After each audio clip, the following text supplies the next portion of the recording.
Good evening, it's 7:33 on January 8th, and I'd like to call the order to recite the Pledge of Allegiance.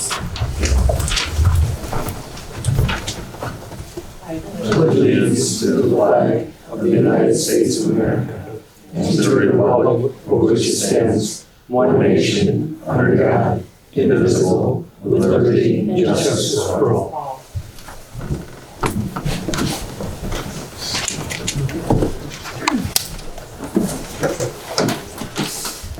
First business order is the approval of agenda, which we do have.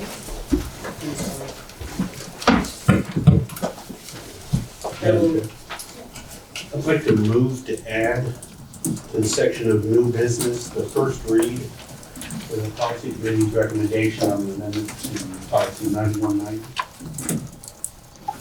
I'll second. Any discussion? All in favor? I actually object. Yep. The policy committee just met yesterday and the minutes have not been published yet. So actually at this time, I'd like to request a 10-minute recess for the Democratic minority to caucus. So I think that would be, well, I will entertain a motion to, do you want to do it right before you discuss it? Did you bring paperwork is my question? Yeah, we brought copies. You have paperwork, okay, so then you can divide that out and we can all review it. When would you like to do that? Right now. Right now? And you want 10 minutes? Okay, I'll entertain a motion to. I can make the motion if you want. Let's do that then. Excuse me, what was the motion? So I'm motioning to request a 10-minute recess for the Democratic minority to caucus about the added agenda item. So it was done in policy last night for the committee, the subcommittee, and actually whoever was there, a lot of us were not there, so it would be actually nice to see the wording. No, absolutely. So Keep in mind, this is It's the first the reading. first We're not read, gonna so vote no on it. action. But the minutes haven't been published yet for the public. You can go. So Any Karen made the motion, make a Kate, motion. Kate seconded, any discussion? that was discussion, so all in favor? Any opposed? You're opposed? Any abstentions? I'm abstaining. You're abstaining. But the motion passes. So we will do that and have 10 And minutes. before you reconvene, if you could just let us know. Okay, I would want to see this as well. But we'll time ourselves and then Go ahead. come after each other on the.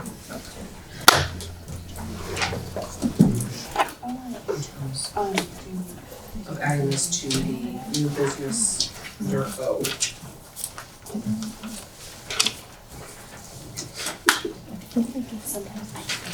All those in favor? Any opposed? Aye. Any abstentions? The motion passes. So we'll add Actually, I'm that. gonna change mine to mayor. And then, Lisa, you got that? Yes, thank you.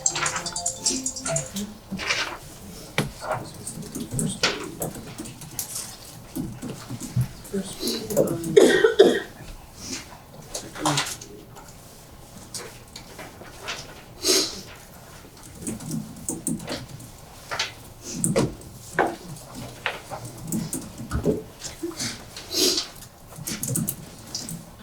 Next business order will be the approval of minutes. I will entertain a motion to approve the minutes.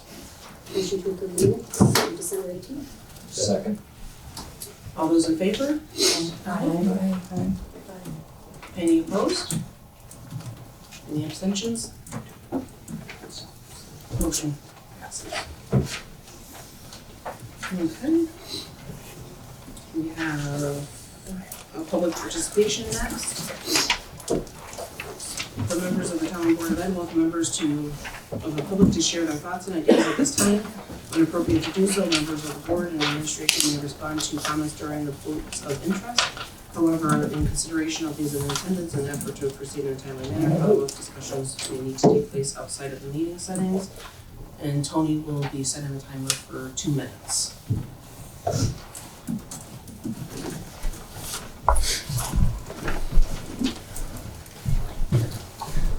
Hi, Bob Pagoni, 27 Barber Road. My request is very simple. This is not a private meeting, even though this is a Board of Ed meeting, and we're invited in to see it, but if we can't hear it in the back, just something food for thought. If somebody's not telling you, you're not gonna do it, so please, everybody speak up for the people in the back. Thank you. Thank you.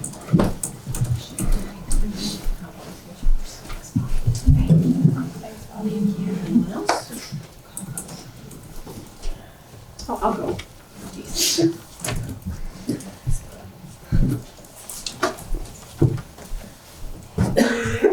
Welcome back, everybody. No more than 2 minutes, I'll try and make it quick. I wanted to just thank people that did respond back to my email that I sent to the Board of Ed and Town Council. Some did respond back, because I was quite concerned when I saw the heading of the JI article for 0% request for most of the town council members. I did want to ask Christina, I noticed that you specifically pointed out on line, I think 580, the travel and conference budget item for $33,000. And I was wondering why you were very interested in that line, why that made it into the paper. I was also curious when that FFC meeting minutes will be published. I think you're the chair. I haven't seen any minutes. There was a meeting in December. Point of information. And lastly, I just want to say, please listen to Dr. Willett as he presents his budget to the nine of you.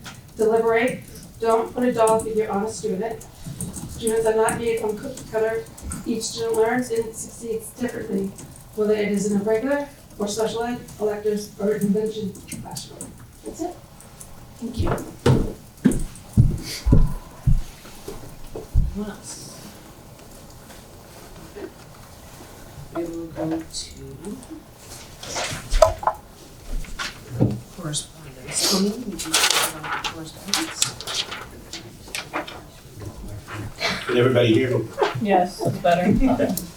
All right, we received a few emails this time. I received an email concerning an article posted in the JI on budget targets. Dr. Willett responded to that one that was received. We received an email concerning the last day of school. Again, that was right, Dr. Willett took care of that one. We got an email thanking the board for supporting the troops in support of the military leave clause. We received an email with an article about a vape-free initiative that will be brought up to the town council as part of the conversations going on. That was sent to the board, and Dr. Willett replied to that as well. We received 4 emails concerning some special ed services. Again, Dr. Willett responded to that. Now we will be on points of information. As far as the FFC minutes, they were submitted right away, and I believe they've been published. So I'm not sure why, Colleen, you couldn't find them, but they should be out I there. didn't see them last night when I was looking. They weren't available yesterday when I was looking on, so I don't know if they are. I know she sent them to us, but Yeah, online I'm yesterday. not sure. Dr. Willett, is that something that Mrs. Palumbo usually posted. I'll posts? Unless there was a glitch, because yesterday when I was looking at it, No, let me look. she did email them. They weren't in high school as of yesterday. Yeah, because I thought They'll be I fine. They're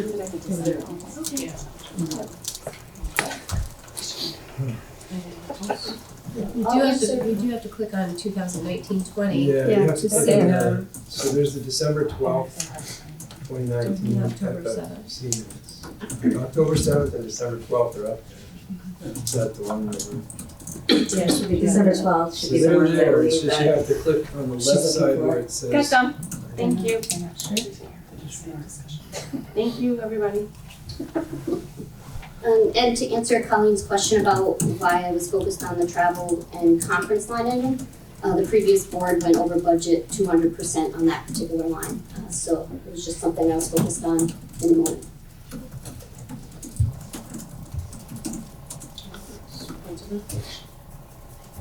We're good? Next business is the student representative report by Fisher Thompson and Alexandra's not here. Yeah, she's out sick, and I was sick, still am sort of sick, but less sick than her. So we're gonna stick with me for now. A lot has happened since our last meeting. At Tolland High School, the winter assemblies were Friday, the 20th of December. Those they happen every day before winter break. They feature the jazz band, women's chorus, chamber choir, and the ugly sweater contest. Everyone loves it. It's just a nice way to go into break. One thing we did this year that we haven't done in past years is the jazz band, chamber choir, and women's chorus actually did a second line, like your old New Orleans jazz, through the halls of THS at the last few minutes of fourth block, and everyone loved it. I saw actually a lot more smiles on faces than I was expecting to see, which is always welcome. Beyond that, this past weekend was the Eastern Region High School Music Festival. Rehearsals were Friday the 3rd, and then dress rehearsals and the concert were the 4th, Saturday.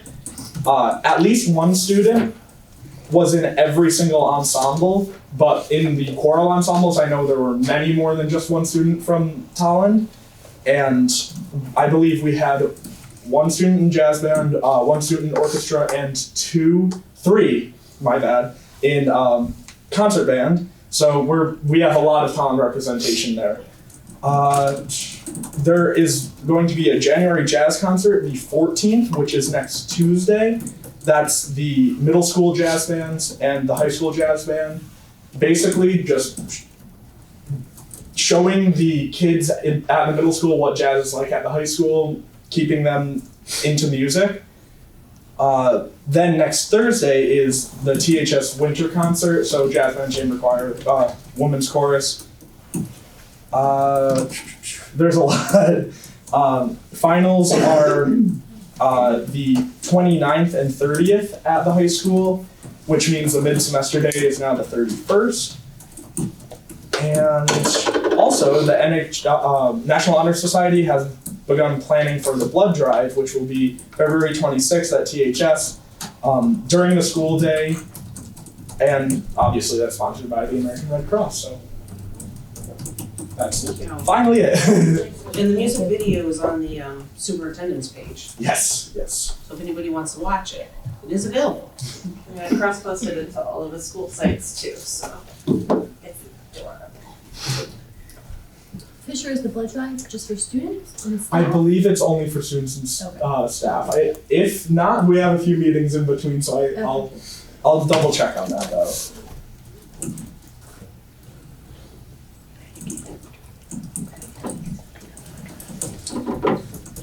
Next, I will hand it off to the superintendent's report. Or will it? So, as is the tradition at this time of year, and in accordance with the budget calendar, this is the meeting where you receive the superintendent's proposed budget. So in processing that, the superintendent's proposed budget has been handed out to you tonight. It's also available online to the public. If you go to the Tolland Public Schools site, click the budget link in the top menu, and one of those options will be the superintendent's proposed budget for fiscal year 21. So if you click that link, it should load up the document. The document itself on the electronic side is linked, so each section, you should be able to click on the section you want to go to and it'll jump to it. And the appendices has the school budgets as well as the global object budget, things like that. So the paper version that the Board of Ed has is replicated exactly as is online, and it's linked so that you can jump around the document that way. Traditionally, the superintendent's proposed budget is presented at a meeting like this one. The Board of Education will chew on the superintendent's budget, review it over the next few weeks. There are 3 Board of Ed meetings between now and the time that the Board of Ed has to come together with its Board of Ed adopted budget. So it's the next 2 meetings plus an additional meeting that's been added for January 28th. So there should be almost a meeting a week if you include the Board of Ed budget workshop next week on the 15th. The Board of Ed budget workshop next week on the 15th is at 7 o'clock. The Board of Ed meetings that will be covering the budget are at 7:30, their normal time. The Board of Ed budget workshop on January 15th is in the Tolland Public Library program room. And the administrators will be on hand as well as other staff for people to ask questions or the public to ask questions. The Board of Education has a link submitted to the board. You can submit your questions to that link. Typically in this meeting you receive it, you chew on it, and then you submit those questions to the online question form. And from that form, a matrix is created with the answers. So the Board of Ed comes up with its questions as we go along over the next few weeks, submits those questions, and they get added to a matrix with answers. That's posted for the Board of Ed. The public also can submit questions. If you go onto the Board of Ed site, click budget, to the left side it'll say submit a budget question, and the public can submit budget questions as well. Typically I will be answering Board of Ed budget questions before I'll be answering public ones, but I try to get to each of them in the sequence that they are received and depending on how much research they take. Are you going to present it at all to walk us So through this? I'll walk you through the document. I don't do a PowerPoint because I find that walking you through the document will take a while as it is, but generally what I'll start with is kind of reading my narrative, and then I'll go page to page to give you an idea of what's there. If you want something different, just let me know. The narrative kind of covers all the bases, so if you'll indulge me, I will start reading the narrative, then walk you through page by page. And that's kind of where we can settle it, unless you have another slide, okay? So just to get to that page, superintendent's proposed budget is a dollar increase of $746,718. That first page gives you the figure. Second page is really just Board of Ed membership and the personnel that worked on this. And the vision statements and Board of Ed goals are what I had for now. I know the new board will be going through its own visioning. If that happens prior to the submission of the Board of Ed one, we can update it. Okay, so then it goes to the section of introduction, superintendent's proposed budget fiscal year 2021 overview. Please find within this document the superintendent's proposed budget for fiscal year 21. The superintendent's proposed budget provides for a budget of $40,722,324, representing a $746,718 increase, or 1.87% over fiscal year 20. The superintendent's proposed budget contains a number of reductions to reach this funding level. These reductions were made through a process of intensive budget review. 2 major cost drivers for the superintendent's proposed budget for fiscal year 21 included negotiated bargaining unit agreements and insurance. For example, despite the excellent job of the negotiations team, a settlement agreement that yielded the 29th lowest of 37 settlements at the close of teacher negotiations for this year for Tolland, the increase of the fiscal year budget for the teacher bargaining unit is about $418,898 by itself. Teachers remain fairly but modestly compensated and are, for the 2019-2020 year, for an example, compensated in the bottom third of districts in 9 out of 12 considerations in the DIRT, or what's called demographic reference group, in county. Administrative negotiations yielded the 19th lowest of 30 settlements at the close of the administrative negotiations, with an increase of $37,867. These increases, combined with the insurance increase for fiscal year 21 of $647,842, result in an increase of $1,104,607, or 2.7%, for these factors alone. That's not including any of the other increases that you'll see in the budgets. For those things alone, it would be a $1.1 million increase. Therefore, arriving at a 1.87 budget overall with an increase of $748,718 represents austerity budgeting and provides for a responsible budget for the community of Tolland while maintaining the educational quality the community has come to expect. Excellent community capacity for support. The town of Tolland is a wonderful place to live and raise children. with a median income that ranks at 22 out of 169 towns in Connecticut as per the US Census Bureau. It has a AAA Standard Poor's and Fitch's rating from the Office of Policy and Management report, a healthy fund balance, and ranks 39th in Connecticut for equalized mill rate as of 2017. An Anglic wealth rating for fiscal year 20 of the third highest in the county, and an excellent school system recognized by US News and World Report. This community has many, many strengths. Even as communities such as Vernon, Stafford, Manchester, Ellington, South Windsor, and Tolland, and roughly 41 towns in Connecticut face evaluating and replacing foundations for Pyrrhotite, the Tolland Public Schools have received an 89% funding reimbursement for the new Birch Grove Primary School from the state of Connecticut through the support of our legislators. While all communities have their challenges financially and otherwise, the town of Tolland comes out strong in virtually every measure as a great place to work, live, and learn. The Tolland Public Schools education is an excellent return on investment. With all of Tolland's economic strength and vibrancy, the Tolland Public Schools represent an excellent value for the community. The school system ranks 130 out of 166 towns in per pupil expenditure as per the Connecticut State Department Bureau of Fiscal Services October 18, 2019 release, making it in the lowest quartile of the state for what is spent on each student. The Tolland Public Schools budgets have had a 7-year average of 1.63%, a 5-year average of 1.46%, and a 3-year average of 0.54%.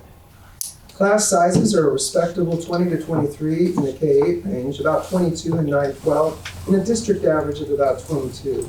As enrollment has declined over recent years, expectations from the state and federal government have increased with related funding requirements and obligations. Even so, the Tolland Public Schools have adjusted to the enrollment decline by reducing about 1 teacher for every 20 students lost in enrollment from fiscal year 06 to fiscal year 20. The Tolland Public Schools have the third highest SAT and sixth highest third highest SAT math and sixth highest SAT ELA or English scores in the DERN and perform well in the state's accountability matrix, far exceeding the state averages on both measures. The 4-year cohort graduation rate for Tolland is in the high 90s every year, with a high of 100% graduating in 2018. Students graduating from Tolland High School go on to Brigham Young, Bryant, Clark, Loyola, Pennsylvania State, Stony Brook, Syracuse, Trinity, Villanova, Wheaton, and state universities like the University of Connecticut and University of Delaware, just to name a few. And I post a document online that has all of them. There is no doubt the schools provide excellent opportunities for success at a reasonable price. Benefits and highlights of this budget are that while this budget represents some significant reductions in program and staff, it maintains the crucial integrity of the personnel resources vital for the quality education of children. The budget represents a responsible and reasonable request of the Tolland community in support of learning needs. Lighthouse initiatives remain vibrant in this budget, with a strong support for intervention and the continued development of programs that provide excellent alternatives to outplacement. Tuition costs for the district are decreasing, and overall fewer students are choosing magnets and charter alternatives than in the past. Tolland now is accepting tuition from other districts, and people are seeking out to come to the Tolland Public Schools for those reasons. Further strengthening resources that we have. These are ways in which we're finding ways to generate revenue for the district that otherwise would not be available. Initiatives like the Tolland Business Academy are getting the attention of other districts that wish to investigate and follow Tolland's model, and new pathways are currently being developed to continue to maximize Tolland's competitiveness and viability.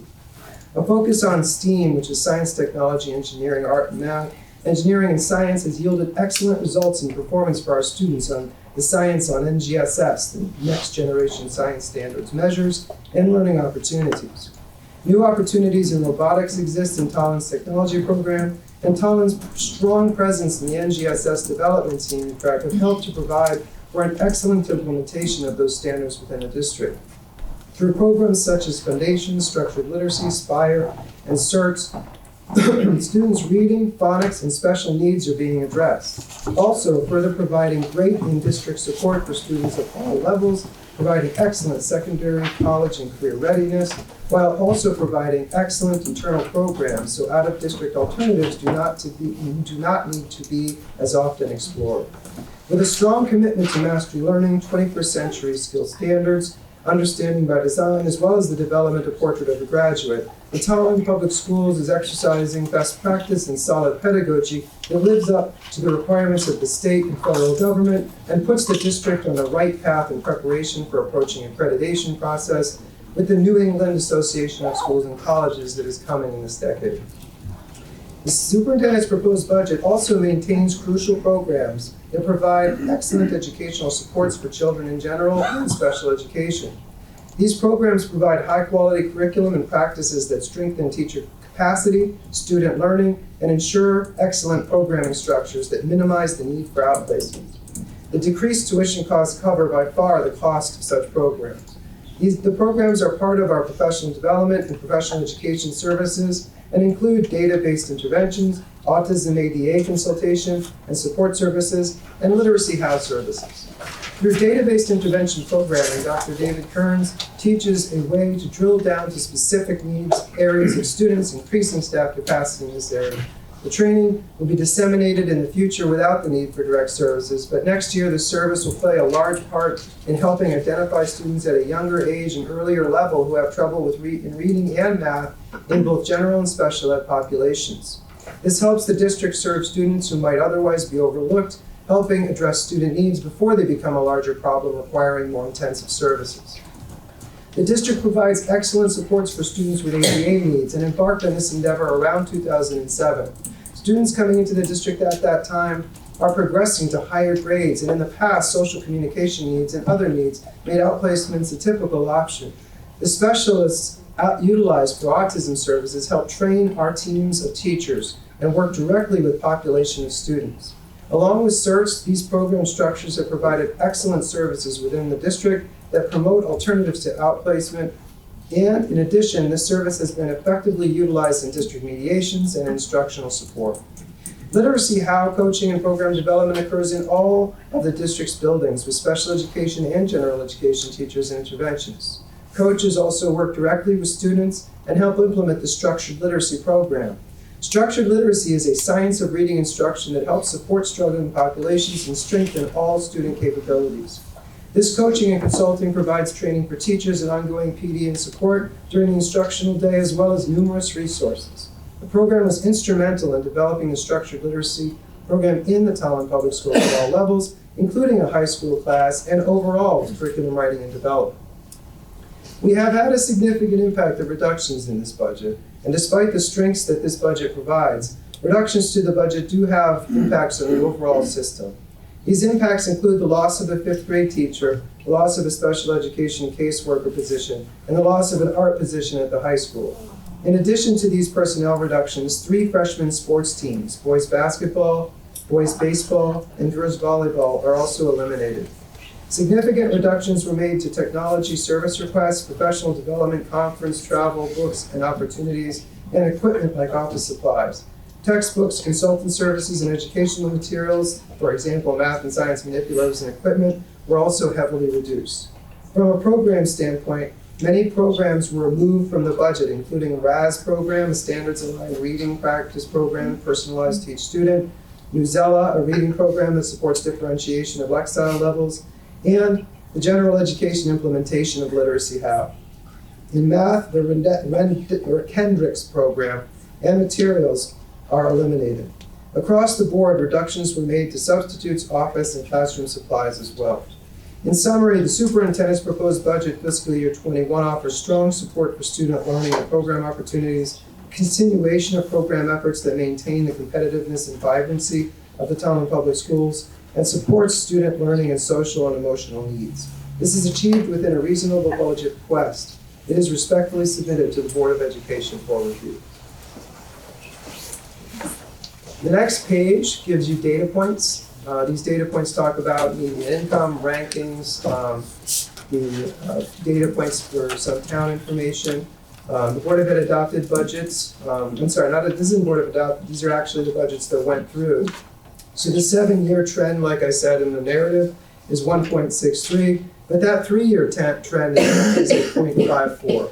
So these are very modest budgets, and if you look at other districts and compare the budgets to other districts, these are very modest for the, in comparison to even those other districts. You're getting an excellent education for what you're paying.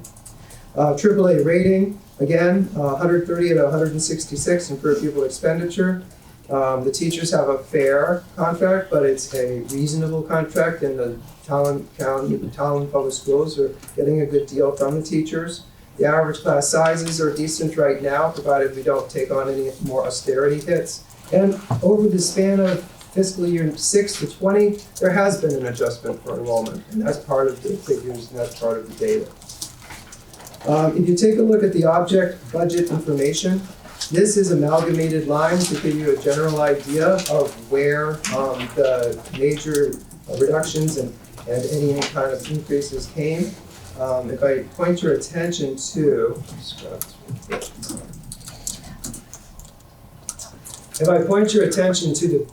325 PD and other professional services,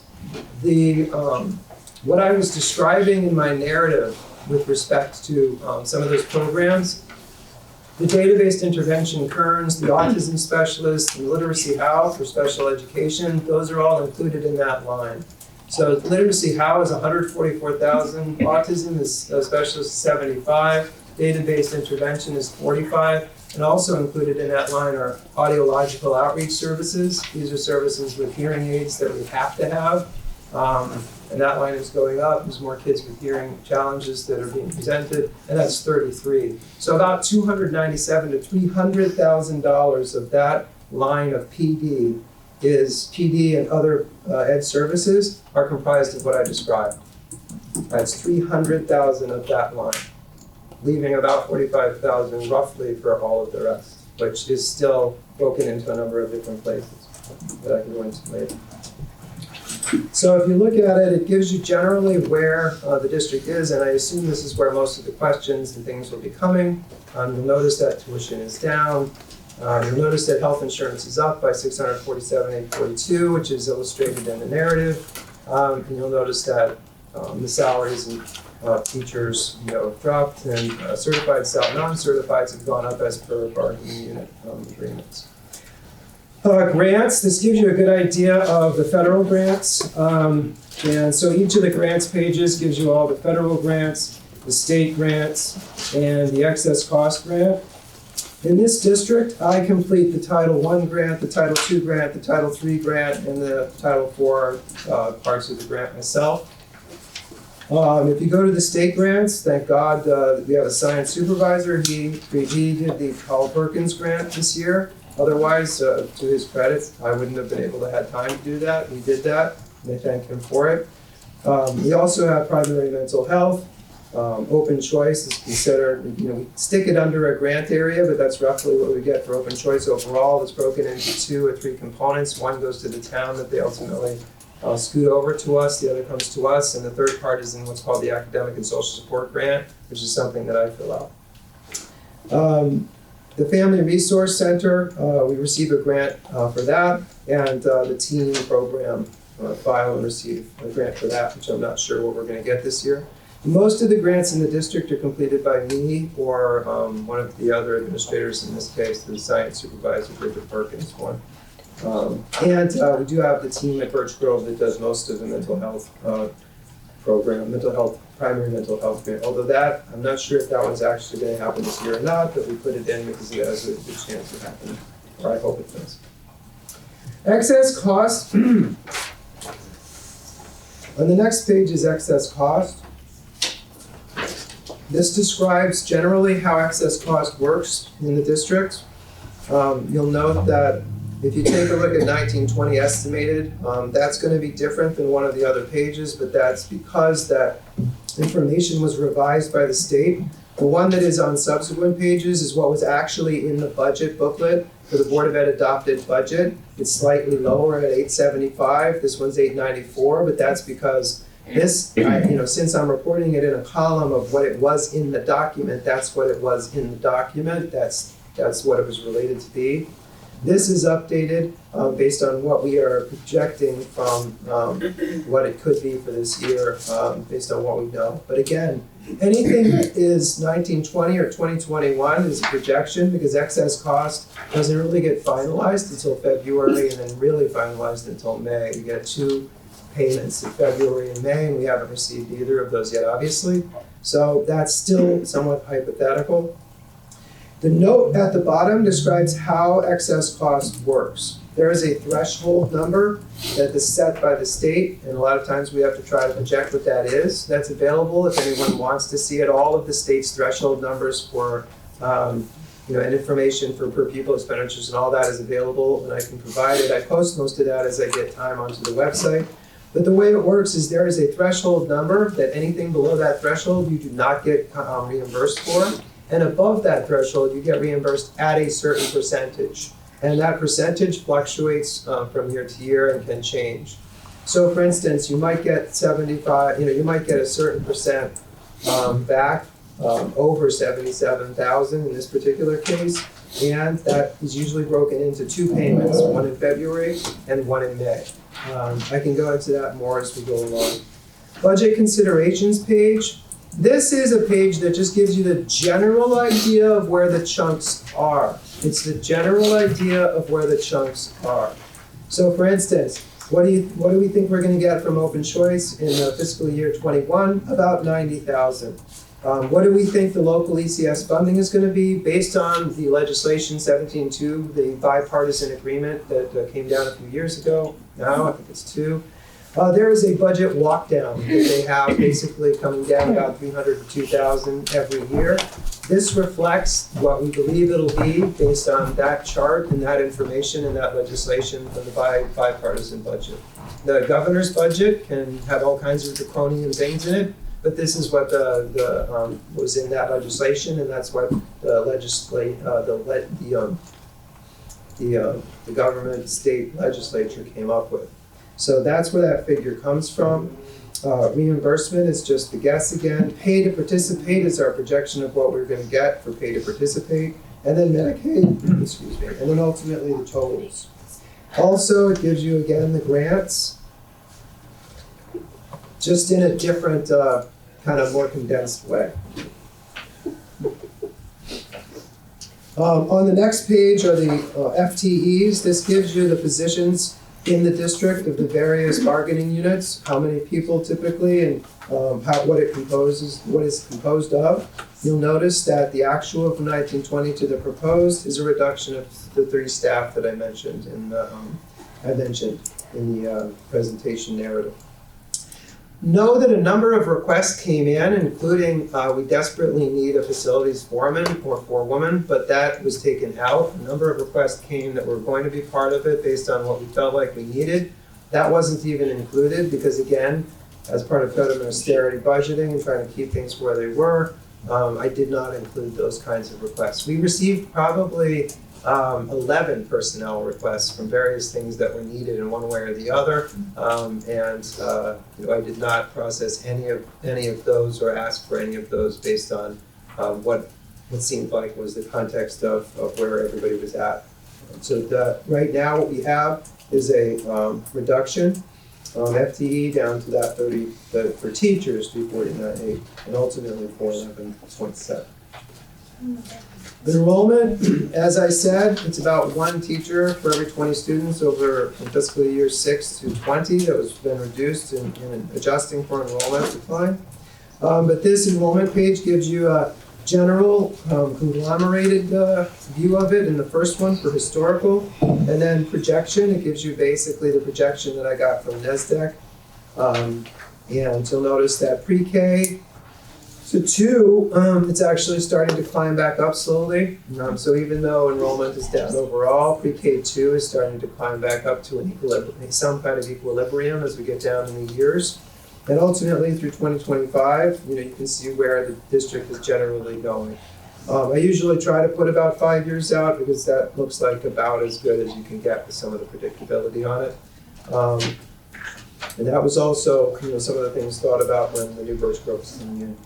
There's a lot of narrative to technology. I won't bother reading the entire narrative, but if you're interested in what's happening with technology in the district and what the plans are in the future, these 2 pages will illustrate more or less what's going on with technology, servers, storage, printers, all that good stuff. Transportation gives you a sense of where we are for transportation process, and you have had some conversations about that already. Utility Internal Service Fund, USIF Fund. Basically, this reflects the agreement that has been put together with the town, and when we did debt service on the geothermal systems and TIS and TMS, the Board of Ed has the debt service in our budget for those systems, which is a unique arrangement, a kind of creative one that was set up at that time.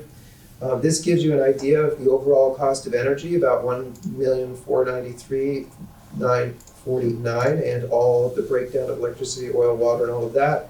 Off the top of my head, I believe that, actually, you've got it right here. You can see that what goes to TD Bank principal and TD Bank interest, the payments are on the lower left there, of 44 to the principal and 165 respectively. And I think that comes out to, with the 46, I'm gonna say 670 something, right? That's the debt service, that's the debt built into our budget, the Board of Ed budget for paying off those systems. So rather than that happening in capital, that's embedded in your Board of Education budget. If you look at the inter-district school tuition, this is what I was talking about with respect to where we're at. This is slightly up from the standpoint of financials, but that also is because some of these magnets charters are charging more.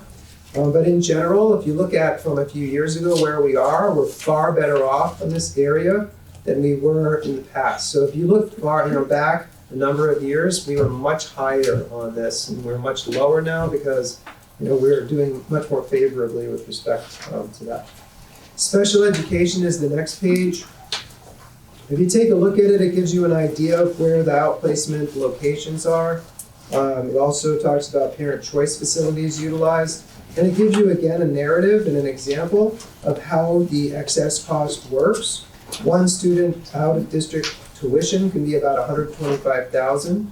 Local budget cost could be $77,000. Excess cost reimbursement, if you were getting 100%, which, by the way, the state is supposed to give us 100%. It has never in the lifetime that I've ever been here given us that.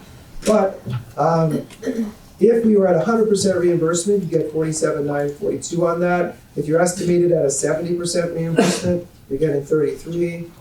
Estimated excess costs not reimbursed, $14,000, and estimated local costs turns out to be $91,441, which is the 77 plus the 14, because it reimburses at 70% of the excess, if that's understood. So it's 47 left. Estimated 70% we get back. The rest of the 30 is about 14. So we have to pay 91 on a student, and then we get that reimbursement of the 33. So that's how excess cost works. So you don't get like 100% back at all. You, after a threshold, get a certain amount. So it behooves you to have a very strong program that provides a lot of great, excellent internal opportunities, and that's what we have, which is why we're seeing some very favorable things. And you really couldn't achieve a 0.54 budget over 3 years or a 1.6 average budget over 7 if you didn't have a lot of great internal programs mitigating that, because the average increases for CPI and for bargaining units is well into the 2.7 to 3 zone. So how do you get a 0.5 over 3 years average when you have increases that would be required that would be like a 2.7 or a 3? Because you have great internal measures going on to take into account those things. And you're creating great programs in this district that serve children really, really well in their own communities, and not creating situations where they're bused for hours in many different directions. If you take a look at the open choice projection, I decided to start to include this so people can get a sense of where open choice is. This gives you the exact numbers of open choice in the district. Also gives you funding, more or less, that open choice provides to Tolland. And if you take a look, some of the local districts that are around us have reached their 4% threshold. If Tolland reaches a 4% threshold, it's $752,000 that Tolland would be getting out of an open choice program for roughly 8 students per grade. So for roughly 8 students per grade, which doesn't change our facilities needs, doesn't change much of anything for our sizes all that much at all, that's about an $750,000 to $800,000 pickup for the town of Tolland if it becomes more involved in the program.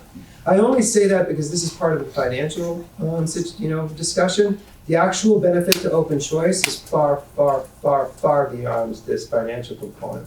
Open Choice is an excellent program. It provides a lot of opportunities for the children from Tolland and children that are Tolland students from Hartford.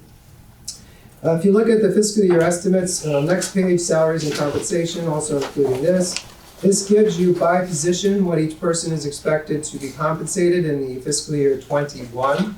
So it goes for a number of pages and should include everybody in the district. Please take note that it actually includes the people that I reduced as well, because I don't know ultimately what will happen. So this includes everybody. This should include every position that we have and what they're compensated, not by name, but by position. If you take a look at the next couple of sections, this is the appendices. If you're online looking at this, if you click on the link, it will bring you to these documents.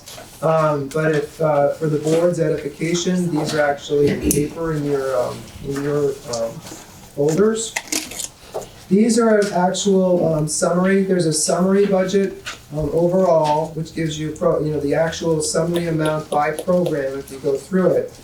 Then if you go to the next appendices, which is B, and for those of you at home, that would be your second link at Tolland High School. It gives you the figures for the programs for program budget of Tolland High School.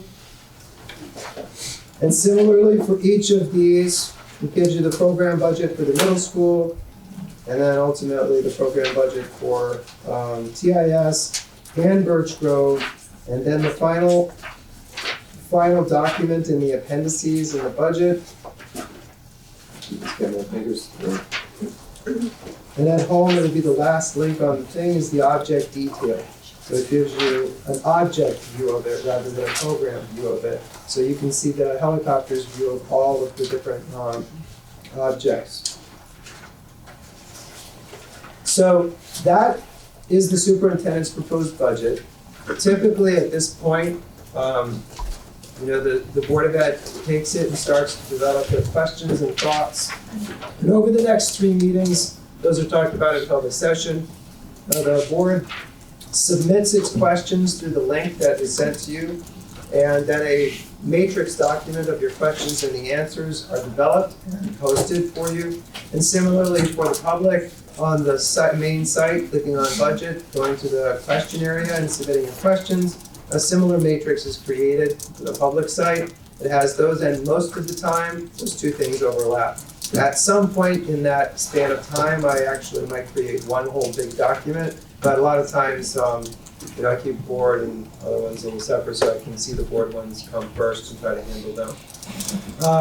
So that is the presentation, and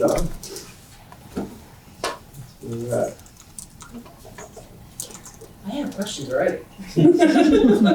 some of them I have to write down. That would be fine.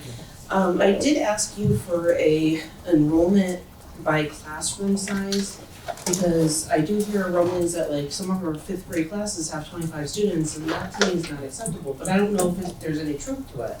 So yes, we have it narrowed down per grade, but I really want to see what the actual class sizes are. So Because you're talking about cutting the teacher, and I'm like, wait a minute here, because Yep, and that would be a class average of 24 with that reduction. Would you keep it about to where they are now? Because that's an average, so that can happen. That's true. It's about the same average as we had last year, because the way the classes are moving up when the bigger ones is coming out. So it would stay roughly the way it is this year. You asked Thursday for me to develop that report, so Yeah. I'm developing it. But Perfect, I just this first. no, I And yes, understand that. no problem at all, and will. But that's you're at for next year with this budget. You're at about the same average for class size as you have now. And so that does mean that it can be, the average means there's higher and lower. So they could definitely do that. So, like, if I wanted to figure that out myself, I could just count how many kids count how many teachers there are in a grade and look to see how many kids there are enrolled and just divide that out. Yeah, and you're definitely gonna have on an average, so you have some classes. Yeah, I just wanna see exactly where everybody is situated with what. So, but these are the hard decisions that we're speaking of from the standpoint of, reductions of any kind. Typically what's happening now with that cycle up is you're having some of that enrollment come through in the next few years, they'll balance out those sizes. But right now it's one of the places that we could go to offset and not make it worse than it is now, with the possibility of the future continuing to be better. When I looked at Birch Grove, if you think about where they're at, reductions in those grades would also cause those class sizes to go significantly up in the same direction. And it's probably better to have that in the 5th grade than it is to have that in the 2nd grade or the 1st grade. At kindergarten, we cannot have that. So it's not anything more than they're used to now. It's another year of a little turbulence for anyone who's worried about it, but at the same time, you wouldn't want to see the kindergarten sizes go up to that level, which is what happens when you knock off, cut somebody there. Well, as a parent of a 4th grader, looking at a 5th grade reduction, I'm not excited. And she's in a class of 24 kids. And I know Miss Hurley is working her butt off, trying to make sure that everybody gets what they need, and so far they are. But it's like, It is. I have a question. We're still open for questions? Yeah, I definitely have some more. Oh, do you wanna, go ahead. Oh, no, I just wanted to touch base too. I mean, we have, for the sports that you were saying, there's cuts to sports. How does the pay to play come into, give me a little bit more background. I mean, how can we not add that in and have, or? Well, when a district goes to reduce, typically if you're doing good in athletics, you're gonna be cutting freshmen. And so you're not recovering hundreds of thousands there, but it's in the 10,000, 14,000 per sport thing, because what we end up spending roughly for that. You're not taking in pay to play for that, so you're not taking in anything either, but the offset would be something in the 30,000, I have to look it up exactly. So you're just, again, it's taking from a bunch of places, but I could with trying very hard not to compromise the integrity of the program overall. So let me ask you, so if we put that in, like how much of a percentage are you talking? Are you talking like another 0.2, are you talking another, like? So I'll tell you in a minute. Okay. And some of these I'll have to go back to. Yeah, no, but I might be able to give you this one very quickly. Wouldn't it be more important looking at dollar figure versus percentage? Because a percentage of a smaller category could be a high. Oh, I just You know what I wanted to mean? know. No, I'm just saying, I understand, because the concern that you have about boys basketball, baseball, girls volleyball being eliminated and some of these other programs, and I understand that we need to streamline, but athletics is a huge program, and eliminating some of the freshmen, and I get what we're saying, but if it could behoove us to put it in another category or something, to get those young children just entering high school, having the opportunity is huge, especially if athletics is your focus, So I'm just saying that I want to look at dollar figures versus percentages off, because you could be, 100% of $1,000 is a lot different than 100% of $100,000. You know what I mean? So that's Well, what I think is a lot of my questions are just geared toward that impact of reductions paragraph. Yeah. So if we could maybe just go by one and get a sense, like, is there like a decline of enrollment for the loss of the special ed caseworker? What is the art position? Like, I can just go through like line by line, because I just want to have a better basis of what are we using. Yeah, and again, the more time I have, the more comprehensive I can be. So some of it, by design, that's why we have that submission link, but I'll do what I can with what I have.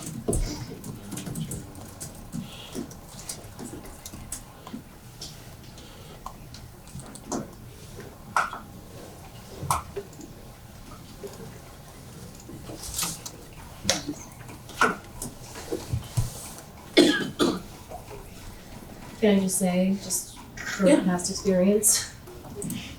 Things like a loss of an art teacher at the high school means loss of classes, means loss of places for kids to go. Yeah, can you touch base on what the art, what are we losing there? We'll probably end up losing Loss that of graphics. choices. Graphics, no, that was the class that Betsy was teaching, is someone teaching that now, like how, tell There is me an a art little bit teacher more. teaching it now. That position would likely be, even though we'd have to see because it's bumping. What happens when you have reductions is you have a bumping of people who have the same certification area. So it's not possible to give you that 100% because people bump around, and if somebody's not skilled in a certain area, it doesn't make sense to run a class in that area if they're not skilled in that area. And so the certification might be similar, but their skill set and their training might be quite different. So we have to see when we do reductions how the bumping works out. And the bumping is a big deal. Where it's years, 10-year experience, we have to go through all of that. There's a process we go with the union on that. But right now, if I had to conjecture, and once again accept it as a conjecture, then it would probably be that graphics class. And then if it's not that, again, if I say graphics, some people will be upset that it's graphics. But then if you say art, some people will be upset that it's art. There's nothing that can be said that people will be 100% okay with. So right now, though, it looks like that's the one that would be the one that would probably come up. Now, with a teacher that has a class currently, keep teaching it in terms of that bumping? Is They that would, what you there are retirements occurring, so it would also affect the situation, but then we would probably be with the remaining teacher, because this is a position reduction. Whenever I'm talking about these, they're positions. People end up being associated with them, but these are positions. So this is a position that ultimately the lowest tenured experienced person in that particular domain ends up. If there is one, if there's a retirement and we're not replacing, then there isn't a person out, but that position would be, that offering would be the one that probably would. So I'm just trying to clarify on that. So that position is currently not filled right now. There are people retiring in this department that would mean that we would reallocate those people and just not refill that position. So there, I mean, like, in terms of what I understand with scheduling for teachers, you guys are, it's this skinny block, right? So there's 4 classes and then a skinny block, yes? No, I'm making this up. Just block schedule. It's just block scheduling. So I'm guessing the teachers teach 3 out of the 4 classes. Yes, that is correct. So then there would be 6 less classes, 6 fewer art classes with a reduction of an art teacher. Is that fairly accurate? You will lose sections when there's a So reduction. 6 sections of art I would guess be my- gone. I guess So my art question would be is- available just as many. Correct. Correct, you'd have Depends on the fewer class. of the elective offers. Hold on, can you finish up the question? I'm just trying to clarify, so there is a teacher that no longer teaches the class this year. No. So somebody else is teaching that class now. But by a reduction in the staff, or reduction in the position, we're not necessarily losing a head count. Like, was the So position here's- refilled So this year, here's, or is it an empty so think position of it right this now? way, right? No, there's someone's in it, so. So, but it was There, filled then? yes. So hired and then Somebody's somebody's. in it, right? Because that's what you have a program, you have a graphics class we have to run. So yes, there's a person in that, right? But if I reduce, and we're gonna call it an art position, if that's one of my reductions, and we have retirements, then when somebody retires from that department, let's say 3 people retire in art, let's just throw out a number, okay? 3 retire in art. I will not replace one of those positions. Therefore, it becomes a reduction overall in your FTE. And when I don't replace one of those positions, what they taught was going to depend. Right? So if we had somebody who's good in graphics and other people are good in whatever, we don't have anyone now that is good in graphics because that position was the one that got knocked off the edge, then we don't have that graphics off, we don't have that program, we don't have that option or co-curriculum option. I'll have more questions, but then. Can I Yeah, just I don't ask, know I'm if you guys just, wanna just Still go trying to around find that letter. and just kind of do it that way, because I think it'd be helpful if we knew exactly how many art teachers are currently at Tolland High School and how many Off the top of my head, it would be 3, but I gotta look So at if it. there's 3 teachers currently at Tolland High School, are we offering, and we're offering graphics now, it's just that the teacher who's teaching it might not be the best candidate for that because of the teacher that we lost this year. It's about a lot of things. It's about skill sets. I mean, in the general domain, it would be art that this position is lost, but the people that we're hiring and the bang for your buck will probably be in the general art classes. Graphics may not be as easy to fill and may not have anyone that that has a skill set in that, so that's a logical one to take out. You know, because you just don't find people that have, there's just not as many. So if you had to not, take one out, you'd be able to fill those art sections with people that are very good at art, but you might have a really hard time finding someone in graphics, so doing the art positions makes more sense. So are we talking about adding an art? I guess I'm so confused about, graphics has always fallen under art. I put in graphics under art. Okay, so is that kind of the Because I call issue? it It I call wasn't it under graphic art? arts. It's just where the position comes from. So the last year, was the position under art or was it under technology? Well, I mean, you could consider that particular position. I think it's graphic art. That's the way I look at it. But, it's technology too, because they're using computers. I mean, There's a where, couple different certifications that you yeah, I mean, have. where it sits is, to me, that's in the art area of the school. If you walk into the art area of the school, it's there. It's with the art people, it's all that, right? So whether it's classified as like technology vis-a-vis art, it's graphic arts and tech, or tech and graphic arts, it's art. So that's the way I kind of categorize that. That position though could, when I eliminate the art teacher, if that graphic arts person, that because of retirements, there's that opening, I just don't fill that open. So you lose a position, but you're not losing a person if the person retires, but you lose a position. So what you lose in that is you lose those elective options. Is it possible with the staff you plan on having for art next year to at least offer graphic design 1? Is there somebody who would be qualified to at least teach the basic Well, and that graphic gets design into class? the nitty gritty of what the administration and the skill sets of those teachers are. That's what they figure out.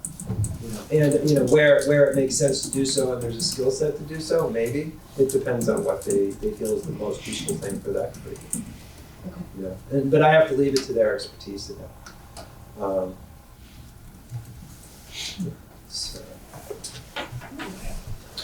I got a couple of questions right on the top of my head.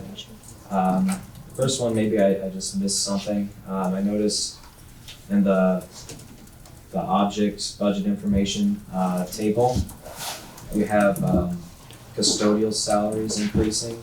Is there a contractual obligation? Okay. So Every year there's a percentage increase to most contracts. Okay. Then the other question I had to do with some of the reductions.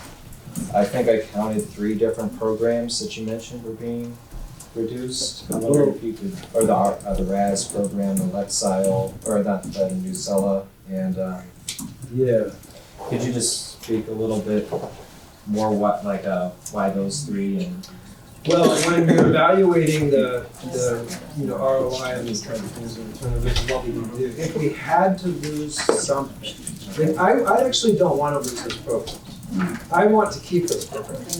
If the board would support keeping those programs, they are awesome programs. Programs that allow us to provide resources by Lexile, awesome. These are things that make teachers' lives easier. They're also things that they create much greater efficiency. They're very important for reading. They are on the block to reduce because I judged the context of where we were at, and I would rather have RAS go than Literacy Hub. I would rather have something go than ADA's support or certs, right? Because those are mission critical to the kinds of objectives we need to achieve here and keep maintaining. If you want to have great alternatives to outplacement, you need to have certs, you need to have ADA, you need to have Literacy How, you need to have these. So if we had to lose some, we'd lose RAS, we'd lose some of the other Can I ones. ask you, how do we pay that? Or is it per grade, is it just for the software? Like, how does that get broken down? Well, it depends on the type of thing we're talking about, but typically if you're reaching out to the company or the organization that does it, they'll review what you want them to do and they'll give you a quote based on what they say they can't do for you based on your school size and what that is going to require. So with these programs. So it's like you're quoted, you get quotes for Literacy How, and then you implement Literacy How. Literacy How provides us, as I mentioned in the narrative, a tremendous amount of coaching, training, and support. But what's getting knocked out of this budget is we're maintaining Literacy How for special populations. We would not bring in any more training for regular populations right now. So therefore you Look at the minimize, two reduce ones. We continue to make sure that we are covering the excellent opportunities and alternatives to outplacement. It is a hit because it's an excellent program for identifying and coaching and all of that, but at least we aren't compromising the entire mission objective of keeping those excellent opportunities available and excellent alternatives to outplacement available. Everything is calculated very carefully to maintain the balance and continue the progression the way that has been occurring in the past, where we are creating better and more efficient programs for providing excellent services for students within district. If we take out things that I'm asking that we keep here, we're compromising that objective. And that will come back at us in another way. And you can kind of see how that is with how excess cost gets reimbursed and how overall outplacements are paid for and what the extent of those are compared to what we pay for these programs. Follow-up question. Sure. So, those 3 different programs, but do you know how long those programs have been in place? I'm just kind of wondering, if it's like a 20-year program, you're taking it away, or if it's only been around for 2 years. Well, part of what we did a few years ago is we evaluated populations that we had and that were coming. Mm-hmm. So the ADA objectives have been around since about 2007. Some of these other objectives came in around 2014, 2015, because we noticed where the demographic where the needs were, and we noticed where our outplacements were, and we noticed where our special designations were, and decided we were going to make a concerted effort to change the pattern that had been occurring. So these programs that we mentioned, or that are in the reduction section, how long has RAS been used for? Off the top of my head, I would have to guess a couple of years. Raz has been longer than that, because the I would used to think have 3 it with the years. treehouse they build when they read the Yeah. books, and Chloe's still doing it. Yeah, I don't know off the top of my head for RAS, because RAS wasn't one of mine. One of the things that I was very involved in, or the team that I have is looking at very carefully, is more on the Literacy How, structured literacy foundations. All of that came in around a certain time, and that was around the 2014, 15. Some things like RAS might have been in existence longer. But I know Newzilla is, I've been here since 07. Newzilla came in sometime after 07, but it was probably like 010, something like that. But the ones that we put in for the purpose of providing excellent alternatives to outplacement and building up our capacity, those have not been around all that long, and they have had the intended effect. That's why I'm standing on the Hill saying these things need to stay. And the people that are doing really hard work for the district, Patty Hess, Barbara Daly Burns, and Bridget Webster, and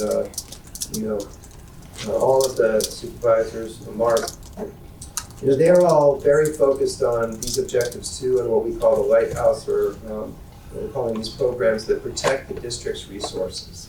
And you'll notice that that is what they're doing. They are protecting the district's resources, but we need to keep advocating in these areas. Can I ask a clarifying question about Literacy How, since we were just talking about it? So you mentioned that it's remaining for special populations. I just want a little bit of clarification, and if you can't say it, that's okay. That's not your intervention group? That would be your identified population? It can include both. It could include, okay. Because I don't want to give up the training for the Yeah, intervention okay. group, and they're somewhat related. But for instance, we wanted that to continue into larger ELA groups. Right. And be part of the larger ELA more structure. general. We're giving that up in a nod to austerity, but at the same time, we cannot give this up as an entire district. We need to keep it where it's most, having a very strong impact. And someday, if we're able to expand it, I would be looking to take that step. But for this year, because of where we're at, to achieve a budget that would pass a referendum, these efforts were made. You can see, though, that in many of these areas, there are reductions throughout the entire budget. They are all over the place here. The only things that are maintained really are the things that are mission critical to keeping you on track for the initiatives, the White House initiatives, and keeping these kinds of programs and excellent programs for these students in place. And trainings. Are you ready? And just to expand on that, if we're gonna be getting rid of some of these programs for the general population, sounds like prison to me, but what is your plan then for the 70% of the average kids? What are we gonna have other different curriculums in place for them? Well, What are we gonna we do for have, them? what we have had the benefit of is a lot of training that has positioned that group to be able to do an excellent job where they're at. It's just that we can only make it better by further expanding structured literacy. We are not going to be able to further expand it as fast as we would have liked, but that doesn't mean that they're not getting good education. It's just that this is the best way to do this. And we will continue along the objective of getting that done, but we'll take a breath while we get this budget passed, and then we'll focus on how to achieve that moving forward. Sometimes you do the 2 steps forward, 1 step back bit. I'd rather be taking both steps forward and have the structured literacy in the general population like our David wants to do. But we need to, we needed to come in where I felt like we could get it past the record. I do have with the RAS figures program, Dr. Will, I'm sorry, but with the RAS program, isn't there an additional program that they have? Isn't Lexia similar to the RAS kids? Lexia Pro does that too. Right, so but it's almost 2 programs we have that are very similar. But that's going to. Is that part of the Lexile? I know Lexile was Lexile is we build their name off of that, Okay. but Lexiles are reading levels that are part of what's called Pontus and Pinnell. So would it behoove us to streamline and only have one program versus multiple programs that are doing the same? These are tools Different tools, but are these tier 1, 2, 3? Yeah, they're like based on tier the 1. student? They're tier 1 tools with a little tier 2 overlap. But they're tools. For instance, New Zella giving you stuff like Lexiles. If I'm a teacher and I'm trying to expand my student population, forgive me, Barb, because I know I'm doing a layperson's description of this. Barb Hildebrand can do a better one, and when she presents, you can get greater detail. But bottom line is that the Lexiles go through alphabetical Lexiles and Pontus and Pinnell. If I'm trying to get my child from an L to an M, there are a series of pieces of literature that I can tap to do that. If I don't have something like these products, like or whatever, it's much, much harder for me to find literature that matches a Lexile because they're not all rated by Lexile sometimes. And then even if you do find out what Lexile it is, acquiring it is a whole nother thing. It costs money, and you have to borrow it from someone. Or if you don't have it, you can't present it to the child. They can't grow. So what this provides is you get online, you need something that's Lexile M, you just, and there's a Lexile M thing, and you start working with the child with that particular material.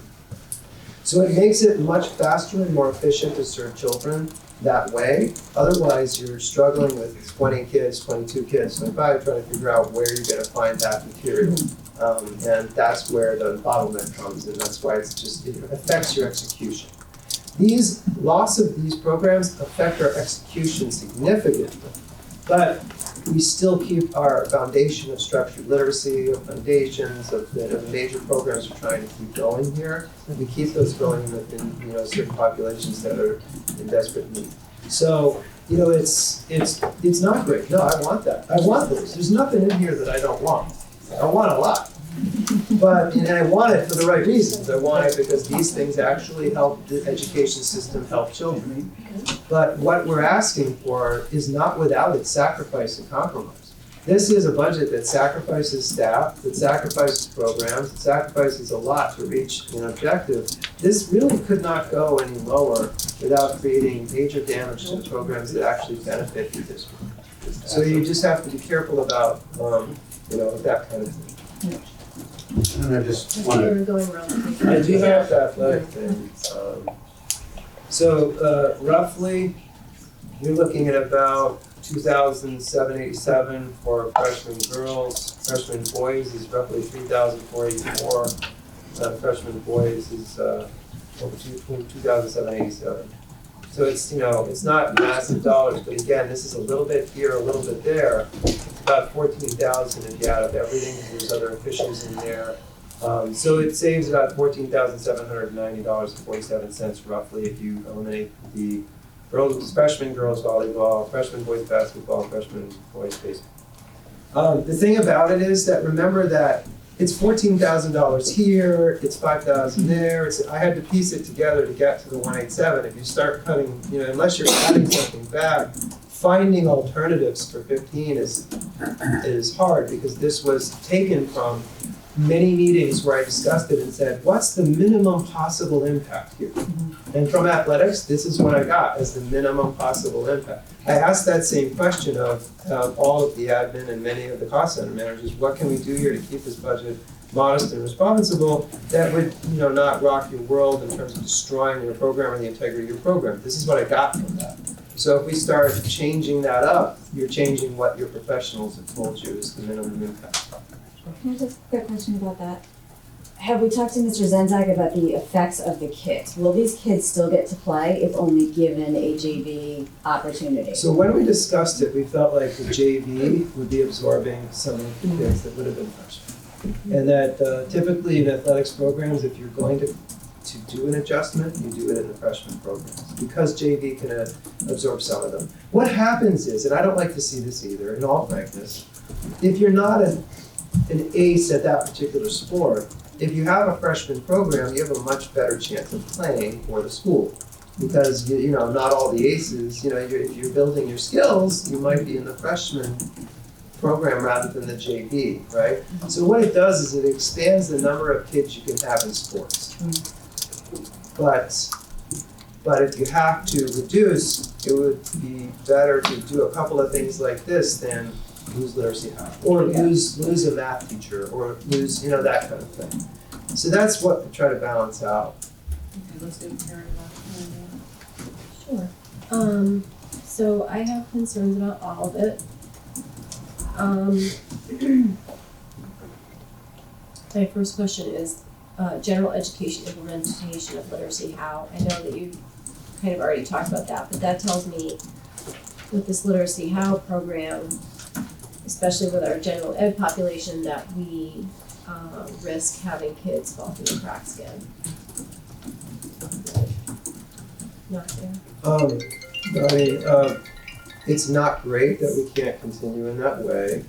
Having said that, the thing to keep in mind is that I am superintendent of your school district, and I'm telling you and everybody on TV that we have a fantastic school district that serves the students really well.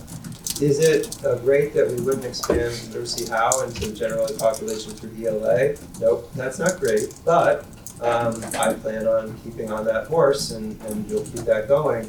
The teachers are awesome teachers. The kids get a great education here, and you saw the statistics for that. But if we could keep literacy how, I would love to keep literacy how. What I don't want to do is I don't want to lose staff to do that.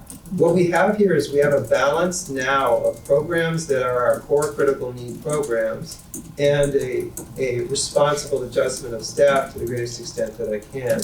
If we were to say, let's put X back program, but we got to find it elsewhere, if we're finding it in staff, that's a very negative impact. And I don't want to do that. So we're trying to balance the program needs with the staff situation, and trying to make that impact in a responsible way for everyone. And what about the special ed caseworker?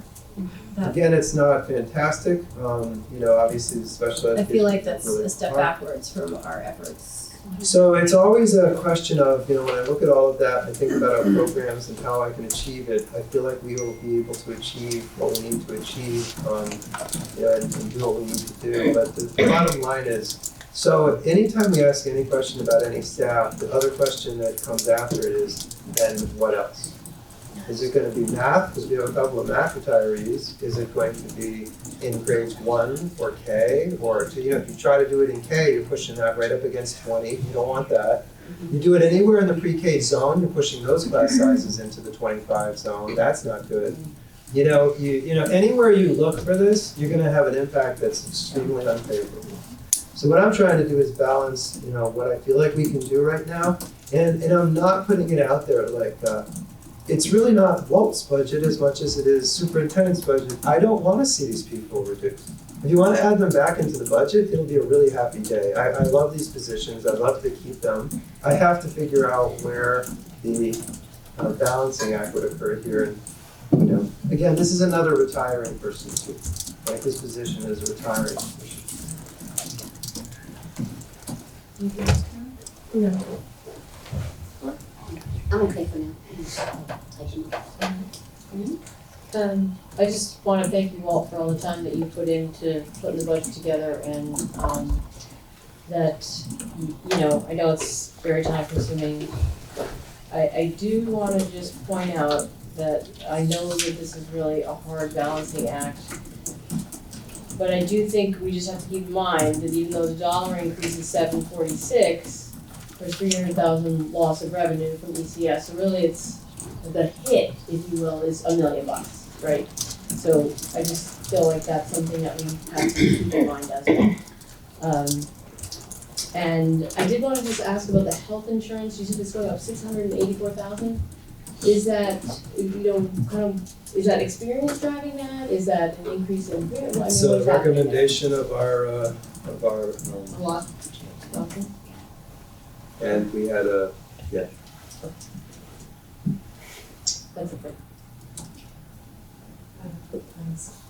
So first, I'd like to echo what Rainey said and thank you for all your work on this. These decisions and proposals could not have been easy. I am wondering how a fifth grade reduction is gonna affect the team setup at TIS. How is that gonna work out? Cause I know that they've got kind of mini teams, they're set up kind of like mini teams. Is that gonna be able to continue, or are they Well, gonna it's- have to restructure? the reason that it did was that as I looked at the class sizes coming up and the group coming up, that you can lose one and keep it roughly the same as it was this year.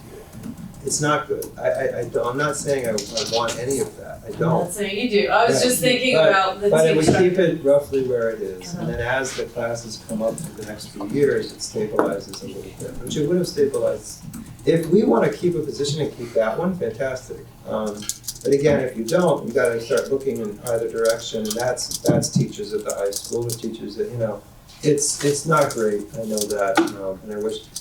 And if I took 2 art teachers, for instance, you lose almost your entire art program, you know? And I also tried to look at it from how could we do this and maintain programs?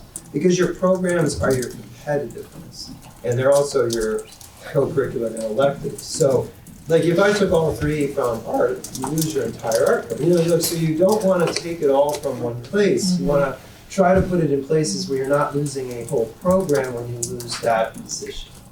And I will add, my son in 5th grade was on the team with 3 teachers, and it actually prepared him better for the middle school. It was I actually mean, great. it's intentional, you know, it's Yeah. like the gradual, you know, Yeah, no, it was. cardigization of learning, but yeah, I agree. It's the hardest part of this job because these 5th grade teachers are awesome. They I are. love them. I love all the Absolutely. teachers. The teachers throughout this district are among the best teachers I've ever seen. I don't like the idea that I am doing that, but again, you had to balance it and try not to program. I have some more stuff. So I'm wondering how we can afford, in terms of just folks, how can we lose a special ed case manager as we continue to bolster our special ed offerings? How is that gonna affect what we're able to do? I would need to explore with the director, pupil services director, how we were going to rebalance the caseloads. Yeah, And I would that might be mean very a school staff rebalancing of that staff structure. Having said that, I don't wanna do that. I know you don't want, okay, so I know you don't wanna do it, So, but but right I'm now, just, there's a position there that has a retirement in it. It's not gonna lose an entire program. And I would rebalance the K-12 staff structure on it to cover the bases. not great, but better than, say, losing a whole program of art or, or knocking math numbers at the high school up or any of those kinds of things. I'm not particularly familiar with Rick Hendricks, but I am wondering how we are, how is this, what's happening with math curriculum at elementary school? How is this okay that we don't need Rick Hendricks, or is this just a choice because of the other, I'm asking. Again, it's kind of an austerity choice, and I Okay. think we can do without it. But having said that, I think that we could not abandon an entire program, that was broad in K-12, but we could make modifications to what we were doing to cover that. What does Rick Hendricks do? You know- Is it an intervention or? Yeah, I'm gonna have to defer to using that as a matrix question to give you Okay, the best that's answer I can, because I'm I'll do only generally familiar Okay, with that's fine. Hendricks. Thank you. But I know that, curriculum supervisor Webster there is not, it's not great with that going away.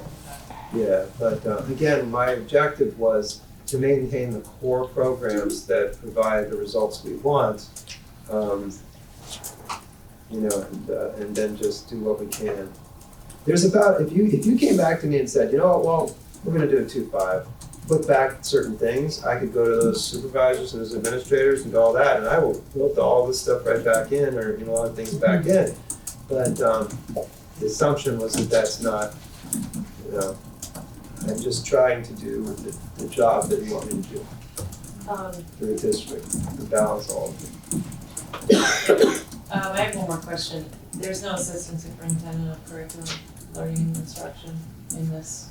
Not unless you guys hire Austerity somebody budget. who's gonna tell me about it. Right, no, there isn't, and that, again, is worrisome to me. There's this effort by some folks to add in a curriculum committee, and yet we're in this perhaps not austerity perspective, and we can't add in an assistant superintendent in order to take some of the work that needs to get done to continue to move our district forward. Our district is doing well, but I'm very concerned that we aren't even willing to have this on the table. So, and I understand why you didn't put it in there, kind of thinking that we are in an austerity budget, but we're not doing, in my opinion, we're not doing our kids and our town justice by not doing it, so. I don't have any other questions, I just wanted to write that up. I'm all set. Tony, And again, let me start by thanking Dr. Wood. What we're asking is difficult. We're asking to be able to provide an absolutely spectacular educational system within reasonable costs.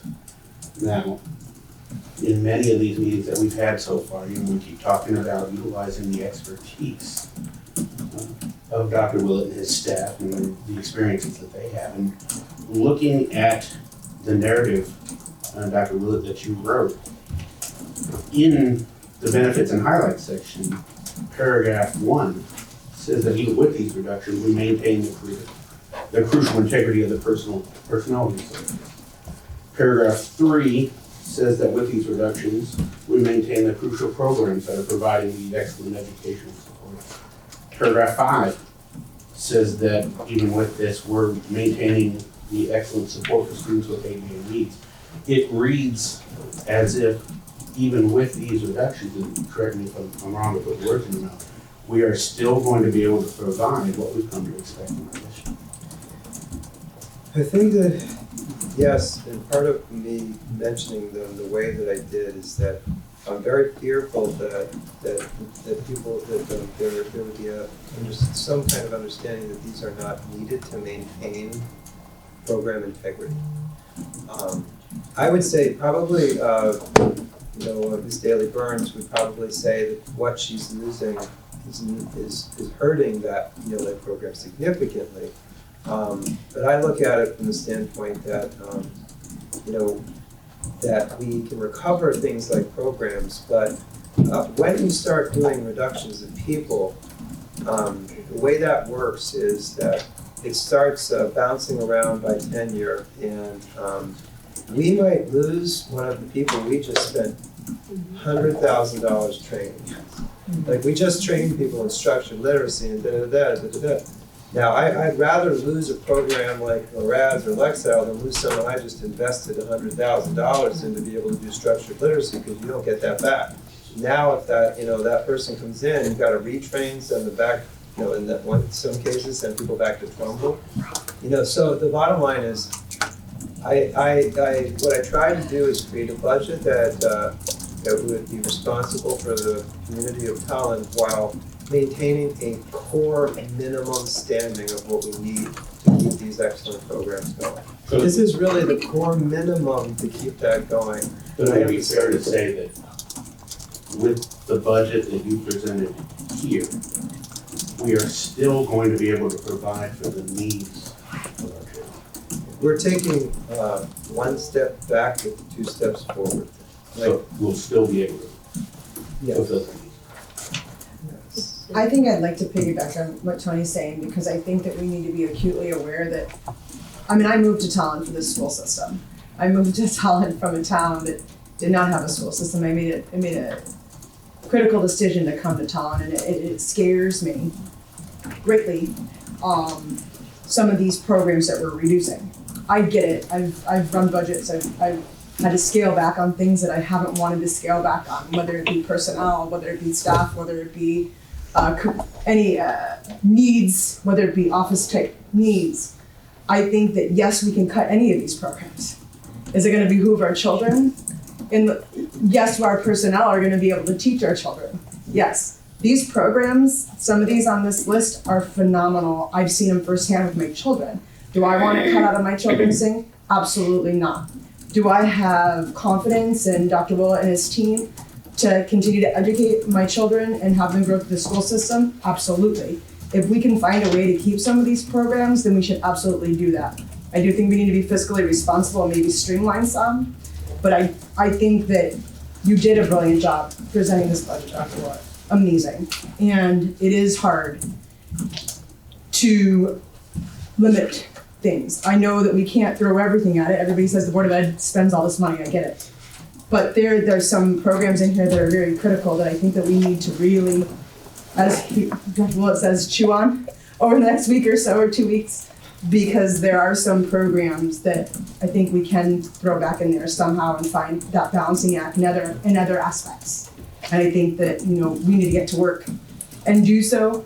But yes, we can go with this and say this is the budget and be fine, right? But do we want to be fine? I want to be better than the town I moved out of. I want my kids to excel.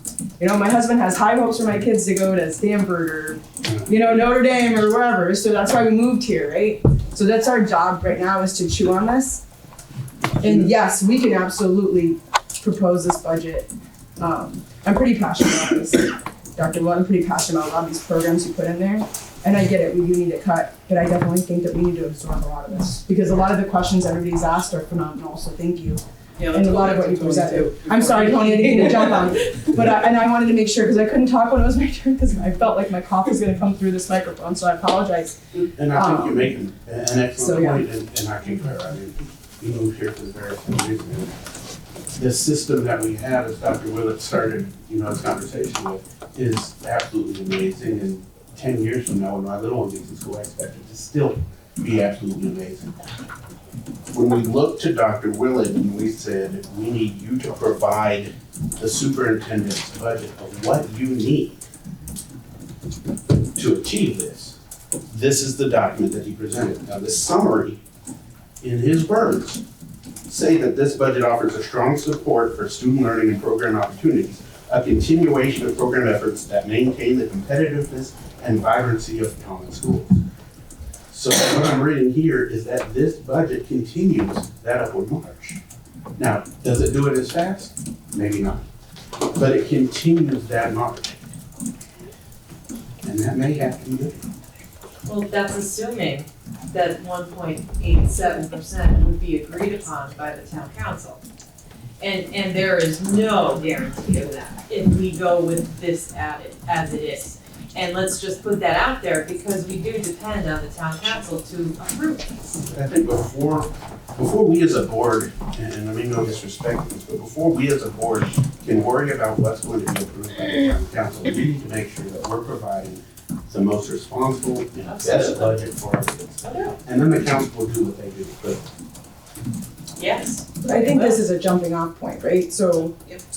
we gave Walt an idea from our different committees and meetings, and we're all still getting to know each other too, right? Like what we are expecting and different things. And I think that he absolutely, with some of the stuff that we talked at FFC, with some of the stuff that we've probably talked in our other committees, this is a jumping off point, right? So, and I foresee us going up, I foresee us going down, I foresee us kind of finding something in the middle, because there's some things that we might say, hey Walt, this is something that we want you to look at to bring back in, or hey Walt, maybe this is something else in here that we want to take out, right?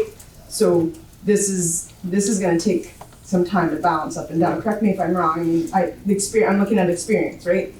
Correct me if I'm wrong. We're going to be looking at bouncing things back and forth and going up and down a bit, right?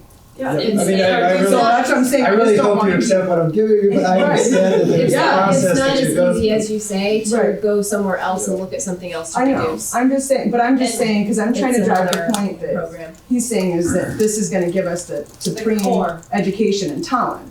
I think that we need to look at other things that are getting eliminated to impact that supreme education in Tolland. that's what was written. I'm just reading it from the top. Are you done, Tony? I'm sorry. You have more questions? That's what I figured. Let Tony finish I up just because have he was the last one one. question. Then we'll get to you.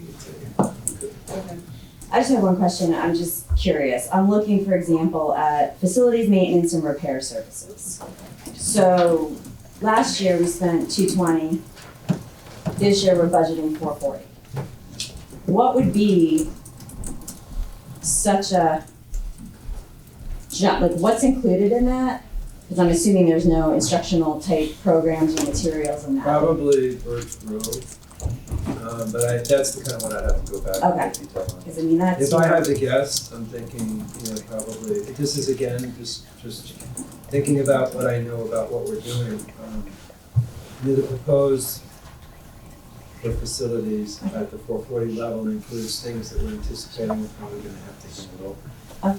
So those are the kind of things I guess that I would want to see looked at. Those kind of accounts that don't really have our specific Yeah. programs in there. And that's Like what if the- we can cut $100,000 from that account. Well, the Q&A, that's what the Q&A is for. And then I can create great detail emphasis. What I would say is, we've had excellent people working for this district.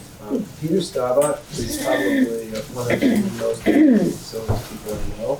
He squeezes every penny out of every dollar you give him. So when we develop this facilities thing with him, I'm confident that when I get back to you and I get the details, we'll be we'll have be a lot of evidence that he's doing a lot with what he's saying there. But again, that's what you're chewing on. And Just a quick question, but when these questions are sent in, the whole board will be able to view what the questions are. Yeah, what responses, happens is just it's put it a, on the it's a matrix dashboard, that or- gets created, and then you see all of it. Each one gets added, and again, please understand, I have to work on them and do the job of running the district. So what happens is I get it, we work on it, we post it, get it, work on it, post it. And by the time you have each meeting, some of it depends on what influx I get. If I get 30, I get through maybe 11 or 12, and then I keep working on it. But you'll get everything up and. Yeah, but it goes into a central one where you see all of the ones that were asked. Perfect. And similarly on the public, the other side, there's one for the public board site. And then a lot of them are the same, and then ultimately. I just wanted to get to Fisher, because he's had his hands up here. I should probably get heading out soon just because it's late and I'm still sick and I have a test tomorrow. But I just wanted to say, or ask one thing rather. Board members, parents in town, and students repeating what their parents say in town. Everyone comes to Tolland for the school system. So I just have a little bit of a clarifying question. Dr. Willett, you correct me if I'm wrong, but to clarify, the 1.87 increase, it could not go any lower without damaging the district's population significantly, correct? Right. I gave Okay. a budget that I felt was the minimum possible budget. Okay. Okay, I should probably get heading out, but Thank you, Good luck, Commissioner. Commissioner. And good luck tomorrow. thank you. Okay, so let's move on to I our, have one more.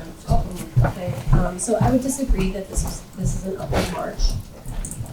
Maintaining maybe, but we're not marching forward.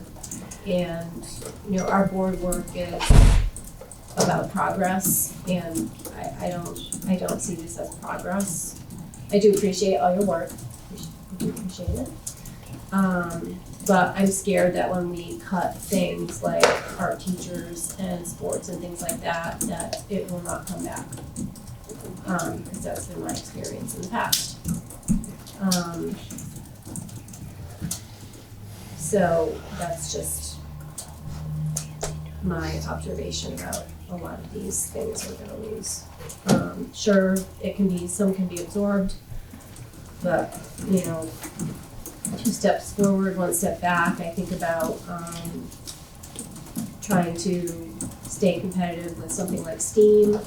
There's that A in there for art, and we're losing an art teacher. I'm very fearful that we can't take the steps forward that we really wanted to. let's move on to, and once again, I'd love to see any more questions and we got questions coming.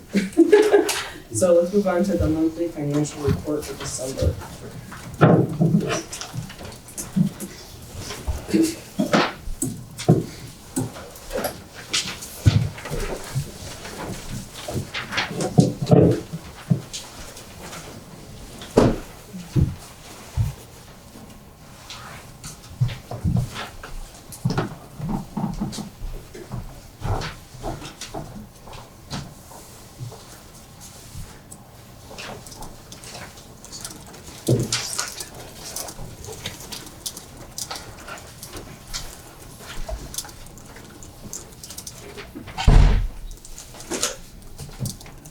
So attached is the monthly financial report for December. As you know, we do these at the first board meeting typically of every month.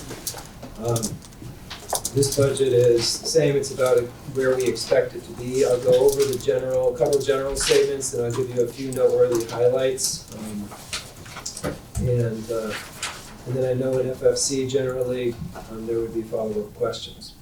So at this point in the year, the financial report shows an available balance of $969,596, or about 2.43% of the board's current budget. It'll keep reducing over the next couple of months. It's about where we expect it to be. It also has encumbrances in it, as you might imagine. And in terms of the budget balance, we aren't expecting any major fluctuations right now. And we have not yet received the first excess cost payment. That will happen in February, and then the second one is in May. So salaries are currently under budget, as we still have some hiring of teachers and paras that we don't fully have. I think some articulation of that, but we do have a few positions where, for instance, in the middle school, someone segued out in the middle of the year. Substitute expenses continue along logically as the year progresses. Overtime expenses will continue as the year progresses. Stipends are currently over budget because the pay-to-play funds have not been fully received. Health insurance, severance, employee benefits, they continue to change. The staff are brought on, the new staff member there to replace, for instance, the middle school, the old is brought on. Employees who are newly hired or retire drive the FICA, Med, and Social Security number. Retirement, course reimbursement, and unemployment expenses happen again as the year progresses. So you'll see those get affected. Legal, audit, tech expense will increase as the year progresses, and possibly legal this year. We've got a lot of things going on, so that's potentially going to be over. All repair, maintenance, custodial, cleaning, equipment expenses, technical expertise will continue as the year progresses. Tuition and out of district is currently over and will remain over because the first excess cost has not been received. Once we receive that, we expect that to come into balance. That's typical for this time of year because you're making payments on money that you don't yet have from the city. So it's normal. And transportation is slightly over, busing will continue to be encumbered to meet the student population needs. Special ed routing has been identified, busing is over due to some fluctuations in that transportation. Energy expenses have been transferred to the town as part of the universal USIF agreement, internal service fund that we talked about a little bit in the budget before. Textbooks have not been fully spent for the year. The curriculum coordinators are continuing to work on making sure that we have the right selections. Instructional supplies, equipment, miscellaneous, general supplies are currently under budget, but that changes. We're only in December, and that will continue to go along. Overall, the month of December are pretty much on target. Available balances continue to reduce.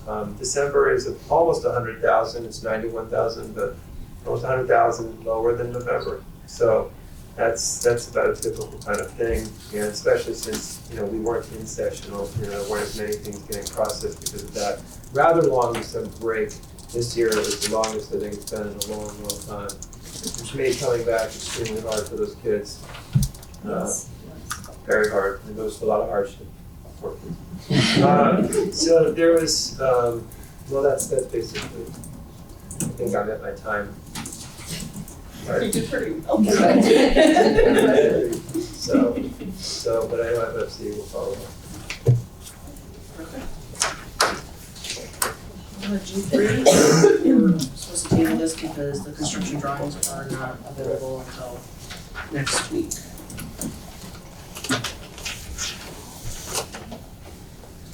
Committee and liaison reports. Tony, do you want to start off with policy? That met yesterday. Yep, met yesterday. I think we had an incredibly beneficial meeting. We had a lot of give and take and produced the verbiage that I believe we're going to see in a little bit. Our next meeting is September 22nd. Equal debate. Virtual happened this week. Yes, I went to my first meeting yesterday.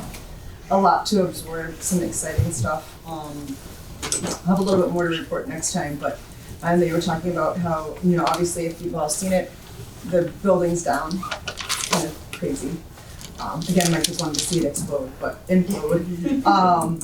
But they're gonna start building over the next handful of weeks. It's really we're pouring in foundations and things like that.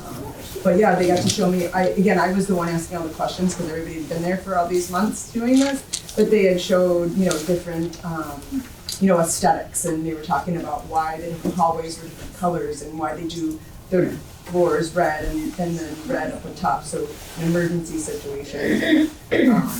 But they're right on target where they want to be. Working really well. The team that has presented the school and presented that budget to be within has really been doing a great job. They gave me a packet this big to catch up on. So I'll have more. Yeah, I'll have it for you tomorrow. But actually, it was really exciting. A lot of very passionate folks that are want to do the right thing for the little people of our town. So it's awesome. Awesome, thank you. I'll have more to report next time. Once you get through a little bit more. Nighttime reading. Yeah. Karen, I don't know if you're ready for Yep. communications. I was also just gonna report the town council had a special meeting, this week, and they approved a bid waiver to purchase fuel oil from Dime Oil. So, this is something that's done for the whole town. It's kind of procedural, but, and it includes the schools. So, it's kind of a good example of one of our opportunities we take advantage of as far as shared service, because we all benefit from using the same supplier. Communications met tonight. And tonight was our first meeting with Tony and myself and Dr. Willett, so I just kind of went over a lot of historical information for Tony's benefit. Some things that we do on a regular basis as far as communicating to the community and parents, just through Dr. Willett's bulletins, etc. We talked about utilizing EastCon, hopefully, with some contacts over there to provide a possible template of a school district communication plan. It's someplace to start. It's kind of not reinventing the wheel, but starting with something simple. I just went over current outreach strategies, things like the weekly bulletin, the monthly brief that Dr. Willett does, his monthly superintendent coffee conversation that he has with parents or anyone in the community that's interested in attending, his Tolland Together videos, the Tolland Public Schools TV videos that are being done, community learning workshops that are scheduled throughout the year, the 4 budget workshops, and then there's other opportunities he takes advantage of within the community, like mental health alliances that are happening. We have the sandwich board that we utilize outside the Board of Ed building for advertising workshops and things like that. So just kind of went over a lot of what we have the capability to do in our district. Things like communication in the district usually fall under an assistant superintendent of teaching and learning or a position like that would normally be part of a committee like this, because they would do press releases and more PR type of things. So we kind of just went over what our capabilities are with just being able to do what we can. That's about it. Thank you very much.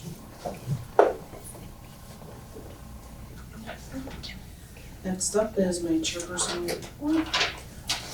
Put up a little something. Communication. It is really that simple, and yet this challenge is something that most organizations struggle with on their paths towards success. One of the specific duties of the Board of Education is to keep the citizenry informed of its purposes, values, conditions, and needs of the public education of town. As chair and this board's spokesperson, I see that duty as supremely important. Only together can we as a town navigate the challenges that stand in the way of continuing to develop our amazing school district. This month, I had sat with the town council chair, Tammy Nuccio, during chair hours. It was pretty awesome. Before we can reasonably speak or act, we must listen. As I started to remove the coat, people were arriving. Members of past boards came to offer their advice and experience. Parents or residents came to talk about their thoughts and concerns. Many felt their issues were not being heard by admins and staff. I found that a little bit disheartening. Have we become so focused on the specifics that we failed to see the entire student? Another parent spoke about their child who attends a different high school, like Tolland, that school is seeing a decline in enrollment numbers. How do we get families to bring their children back to their hometown schools? Rest assured, these questions will be focused as we enter the next few months of strategy and budget discussions. There, I've said the word budget. While the district has held a couple of budget workshops already, we have now reached the part of the calendar where the energy and attention focus on developing the next budget intensifies immensely. This educational team is committed to providing to the town a responsible budget that meets the needs of our students while not unnecessarily burdening our friends and neighbors. What that number is, I don't feel like we can say that yet. There's so much to be done. We must look at the budget questions holistically as a giant web that it is. I have asked for various pieces of information such as the enrollment chart organized by classroom. Through these lenses, we hope to gain a better understanding of what gaps exist in fulfilling the needs of our students. I ask that we all enter this budget process with an open mind. Please keep in mind that we as a board are seeing the superintendent's budget tonight for the first time, just as you are. We should take the time to review the documents and ask questions. Silence will not get us where we need to be. What we desperately need is an understanding that could only come from combining multiple perspectives. Utilize the various methods of communication to ensure that your questions and concerns become a part of the process and in turn part of our document to the town. Yes, time is short, but fatality is high. Recently, an article appeared in the JI discussing budget goals. That article drew inaccurate conclusions from the limited information that existed. When approached by the JI reporter, I told her that there was not a budget draft to discuss yet. I requested that she send me her questions in an email where I could answer them when the information existed. She never reached out on that subject again, and the article became what it is. I cannot stand behind anything that creates the divisiveness between us. We are all in this together, and it is critical that we ask our questions openly and honestly. while we have different views on details, I firmly believe that we have all the same goal, and that is to provide our children and the community the best educational opportunities possible.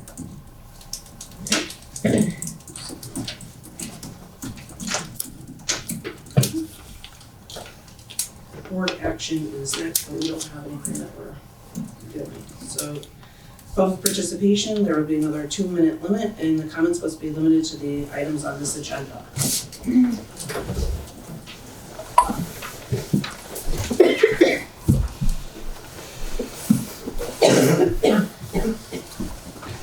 Bob Pagoni, 27 Barber Road. Dr. Willett most likely, but I don't think his budget's cutting it. I know you worked really hard on it, and we're trying to make it work, but anybody who thinks we're on an upward vector is fooling themselves, so they're not informed. It's not gonna be easy for all 9 of you. It's gonna be hard for you to pull it all together.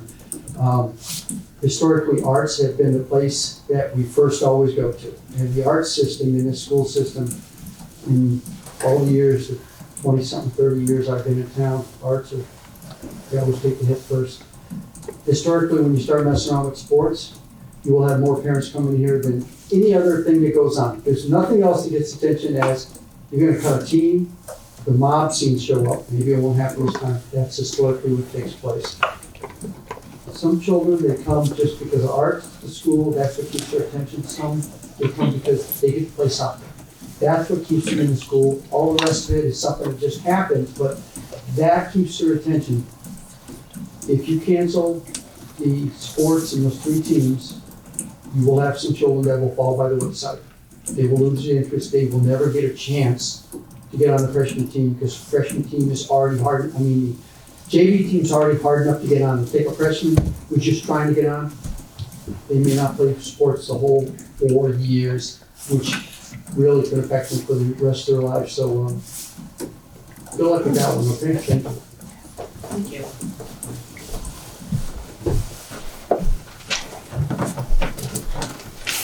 Hi, George Mills, Fishing Game Road. My concern is the cost. I understand nobody wants to cut things, so we all have high wants. So we have to look at what we want and what we really have to have is critical to the school.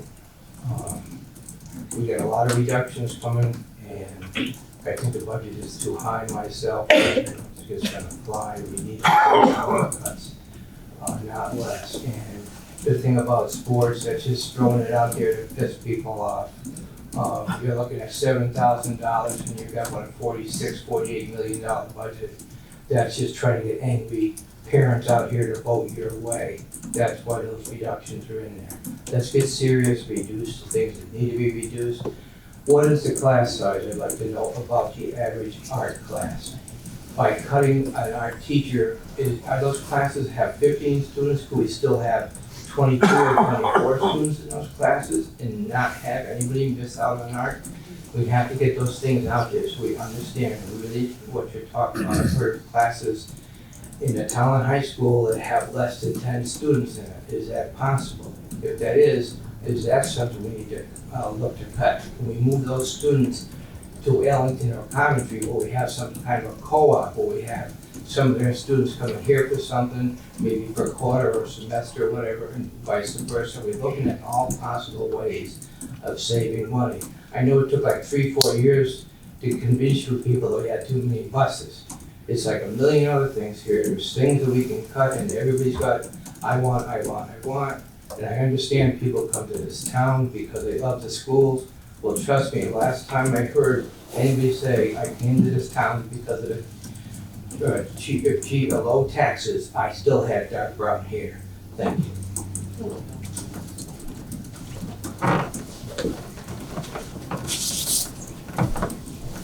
So I don't know, I wanted to just talk about the town council meetings that we have, but I also have like a comment on the budget. I don't know how you want me to handle that. Do you want to do that as 2 sections? Like, Well, this is the town yeah. council, because I'm sure, was it for the dime? Yeah, oil? yeah, I wanted to explain that, and Okay. actually there was a question that I wanted to float over the board on that. So the meeting that we had was in relation to the current year's contract that we have. our current year contract included the regular projections for diesel that we needed. So the town does lock in a rate with, it goes out to bid typically with a couple of companies that we work with, and they lock in a rate with diesel. This year, we are underneath the number that we put out there for gallons, mainly because, well, we don't have Birch Grove. That's a big driver of the diesel fuel. And the second part of it was the completion of the town garage was later than expected, so we had some savings there too. The way that contract works, at the end of the year, if we don't use the gallons that we purchase, we have to sell them back at a loss to the company. Dime Oil decided to allow us to keep those gallons and float them to next year, and also lock in our current price, which is probably the smart thing to do considering everything that's happening in the Middle East right now. The idea that gas taxes, that gas or diesel fuel might go up is a good possibility. So we're locking in at the same price index that we had this year and being able to carry over those gallons. So that was going to, in effect, give us a net savings for next year because again, we won't have Birch Grove next year. So the reduction in the usage is gonna be lower, plus floating that 8,000 over is a credit. But then we got to talking and I think, I'm not sure, maybe you guys can tell me, but I'm fairly confident the modulars are heated with electricity. I'm not sure. So if they're heated with electricity, I'm assuming that it's probably using more electricity than Birch Grove did, or. You know, I can't say off the top of my head, but it's electricity. So my ask was to kind of look at if we think that electricity has spiked since we've been using the modulars, if there's been an increase in electricity from the modular cost, if that will carry over next year and kind of wipe out that savings, because that would be like, you know, we're looking at a possibility of not a huge amount, but maybe like a $8,000 savings next year by locking in the price and carrying over the excess gallons. Now because like these details would be probably something in terms of for Birch Grove when we're talking about just the cost, I guess, essentially. Is that something that we can have like written up after a meeting so that we can review that when we go through, just in terms of, like I said, for the Birch Grove, just to know where we stand on that? Well, what I'd like to hear is Peter Stava's recommendation. Well, yeah, I figured, you know, you're gonna have to figure out what's going on. Right, with the and facility. FFC would typically take this kind of question up as a subcommittee with, and I would invite Peter to that, or Mr. Stava to that, and we would talk about it and chew on it, and then there would be a response, you know, that kind of. I can have Mike send you guys something. We just met the other night, so, you know, we decided to do all this, lock in the price, carry over the gallons, save a dime. But there's definitely, you know, like I said, it's not huge, but it's an $8,000 maybe difference. But I don't know what it's gonna, your electricity might go up 10, you know, I don't know. Right, I mean, typically, yeah, and thank you, and I appreciate you mentioning it. Typically, this is what gets worked out with your town staff and your school staff, and you can bring it up. Now, is that like talk about it. a meeting that FFC should know about to attend so that they can? Well, I mean, they would present something and then Peter would address you and give you his feelings about that and ultimately what actions that we are going to take with respect to it. And we can report out on that. Because something like that, I think that we should definitely just know where the numbers are, what's happening.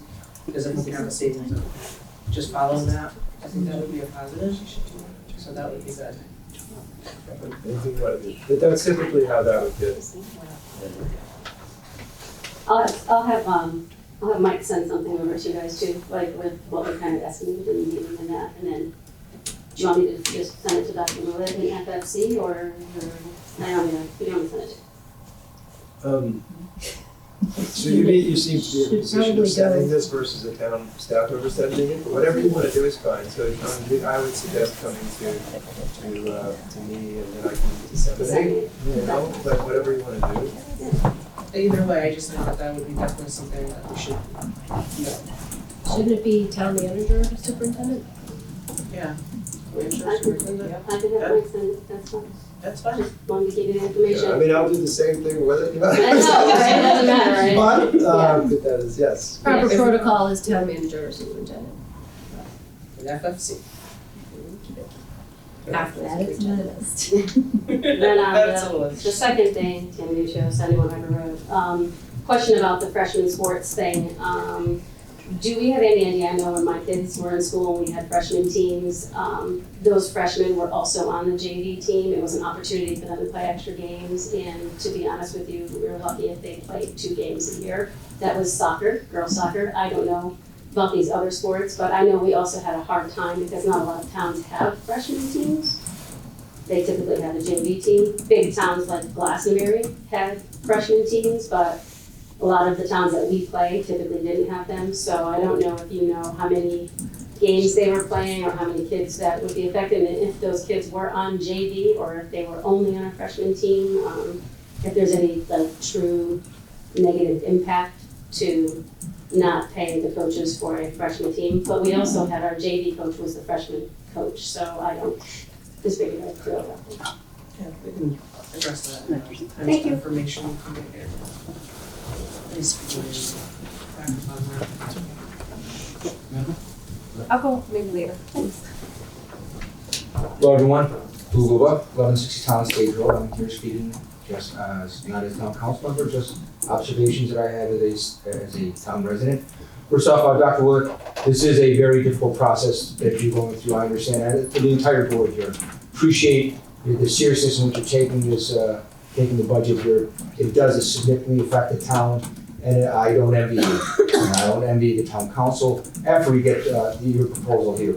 But just some observations I have regarding where it's looking at it just at the budget that's being presented here. That out of all the savings, just on a quick estimate here, it's looking like about half to almost 2/3 of the savings that are projected on this are what can be considered as non-discretional budget issues.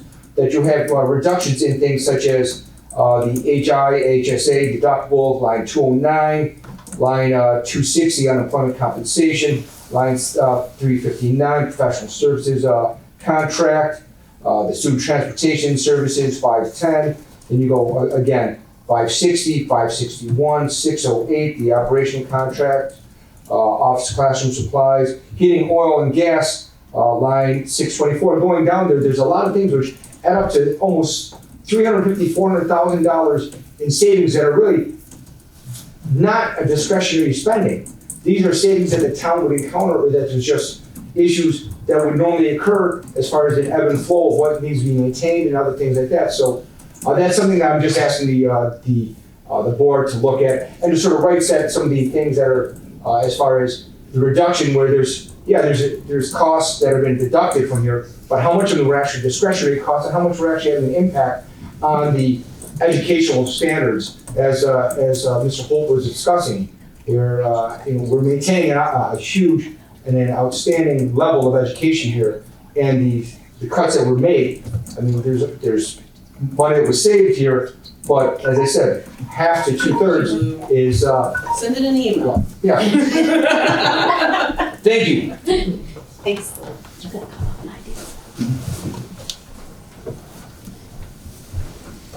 Hi, Deirdre Goldsmith, 21 Marlborough Way.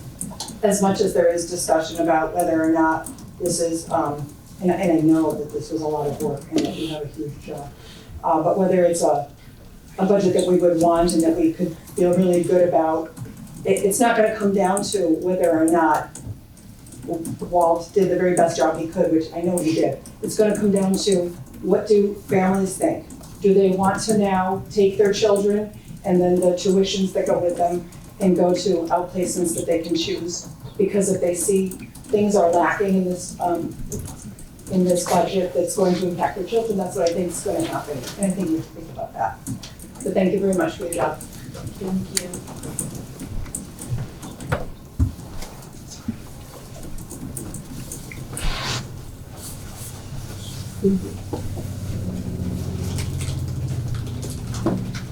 Hi. Wait, don't start, Susie. Okay, thanks. Kate Ballot, 80 Tolland Green, hello. Thank you for all you guys do. I was really appreciative, Ms. Lundgren, of hearing you mention something about your intent to listen to the community. I think that's really important, and I was really glad to hear it. I also heard you say something about possible gaps within the school system. And I just wanted to address, while Dr. Willett has, as he usually does, done an excellent job of really incorporating, kind of taking the temperature of the community before creating and putting forward this budget, and also working very hard to create a high quality, to include resources that do maintain that core need for high quality. It is an austerity budget, and it doesn't really allow for the possibility to address any existing gaps moving forward.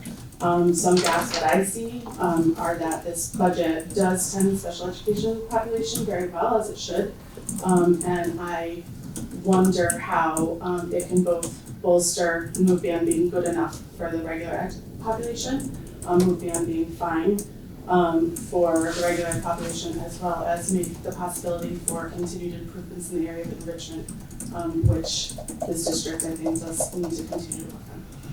Thank you. Thank you.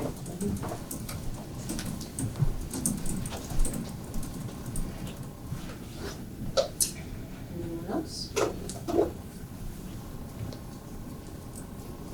Okay. Thank you. We will now continue to the things of information. So I know that there was the question in terms of the Oh, that's interrupting, but policy says if we're going to go past 10, we're going to need a 2. I'm gonna figure question. Any discussion? All those in favor? Any opposed? Any abstentions? Motion passes. Thank you, Tony. Very good.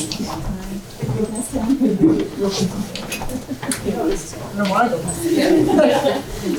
We have 7 minutes or so. So we're looking at this points of information. I don't know if you want to touch base on the team. Athletics, what I can tell from what I have is that there's 10 games each for each of these teams. That's what I see on here. There's 10 games, 10 officials, so my impression is that each of these freshman teams has 10 games. I absolutely 100% do not reduce any kind of sports to get people out to meetings. I have 3 children myself. I know the value of a freshman team and a baby team. I know what these will do. I wish this wasn't part of what we were doing, but it's one of many different places where we could take something from, again, with the objective of keeping the integrity of the programs as best as possible. So I would not do something like this simply to get people out. This is not something I want to do. And if the board wishes to put it back, it would be great. But there are a series of different things like this taken in various places to try to maintain the integrity of and doing what we could. With a 0.54 budget as a 3-year average, and a 1.46 as a 5-year, and a 1.63 as a 7-year, not even as high as really CPI. And if you're looking at tuitions and looking at what we've done in the district, you've had a lot of really hard people working very hard to be able to provide really maintenance of services when the budgets over these span of years have been far below what even the contractual increases were. So any suggestion that we are just reducing by the things that would naturally be reduced. Well, we just also had the conversation that there might be some issues in the Middle East and diesel and oil and everything will go up. So I don't know, it just doesn't make sense to me, that statement. And I think as you go into this, you'll find that many things will reduce that have nothing to do with the natural progression, I guess, of whatever that was supposed to be. In any case, I think there was one other question that I'm missing. There's athletics, there was... we had the general population with the gap, but I think that we'll kind of discuss that to see what we can do for the students, for the generals, and that situated. I think we touched base on that, but there's still a lot of work to do. I'm missing that, I apologize. If someone restates that one for me, I'll answer it, but It was Kate's, I think it was more to what can we do for the general population, and I think that work is gonna come during Right, I was the just- budget process. Yeah, so So within, obviously, we would within love to listen to you. Yeah, within the budget process, as I don't, I personally don't see any room within an austerity budget to be addressing any of the gaps that Ms. Lundgren had mentioned before, or to be looking kind of globally. And so when I look at the overview, I see some things going away for general education students, and I don't see anything added in for any kind of enrichment or anything like that. Like RAS kids and things like that that have really served that population. And I feel, I guess I heard very clearly, and I want to underscore, I understand that it's a very high quality system, and that this budget really seeks to maintain that. And it is a slow slide, does not address gaps and might not moving forward. So. And just, I have we have another a comment that I'll great system with great administrators, very responsive people that, I know they're good people, and the teachers and paras and custodians, all of you have a great workforce, so we can be proud. Any other points of Yeah, I information? have a bit of information. I think that it's a dangerous thing for us to call, our Board of Education budget as a burden to our neighbors. I think that's dangerous. That's what you said. I think instead it's investing in our town. That's what I think. So I just want that on the record, if you could. That it's not burdening our neighbors. Real writing as well, so it's Okay. I just have one thing. Yeah, sure. Last meeting, we were supposed to have our roles and responsibilities, and I know that she had to cancel because of a personal what have you. I would just like us to get it as soon as possible, because now we're getting so far into the Yeah, process. we have that, Do we have a the schedule? 22nd, they're When? coming, the January 22nd. Oh. Awesome, Yeah, Bolt has scheduled them. perfect, thank you. To add, something, I'll keep it brief. I think someone mentioned in the public participation budget was around 46 million. It's closer to 40 million. Also, thank everyone for participating. Most of them left, but we'll read it in the minutes. Just clear that this isn't a final budget.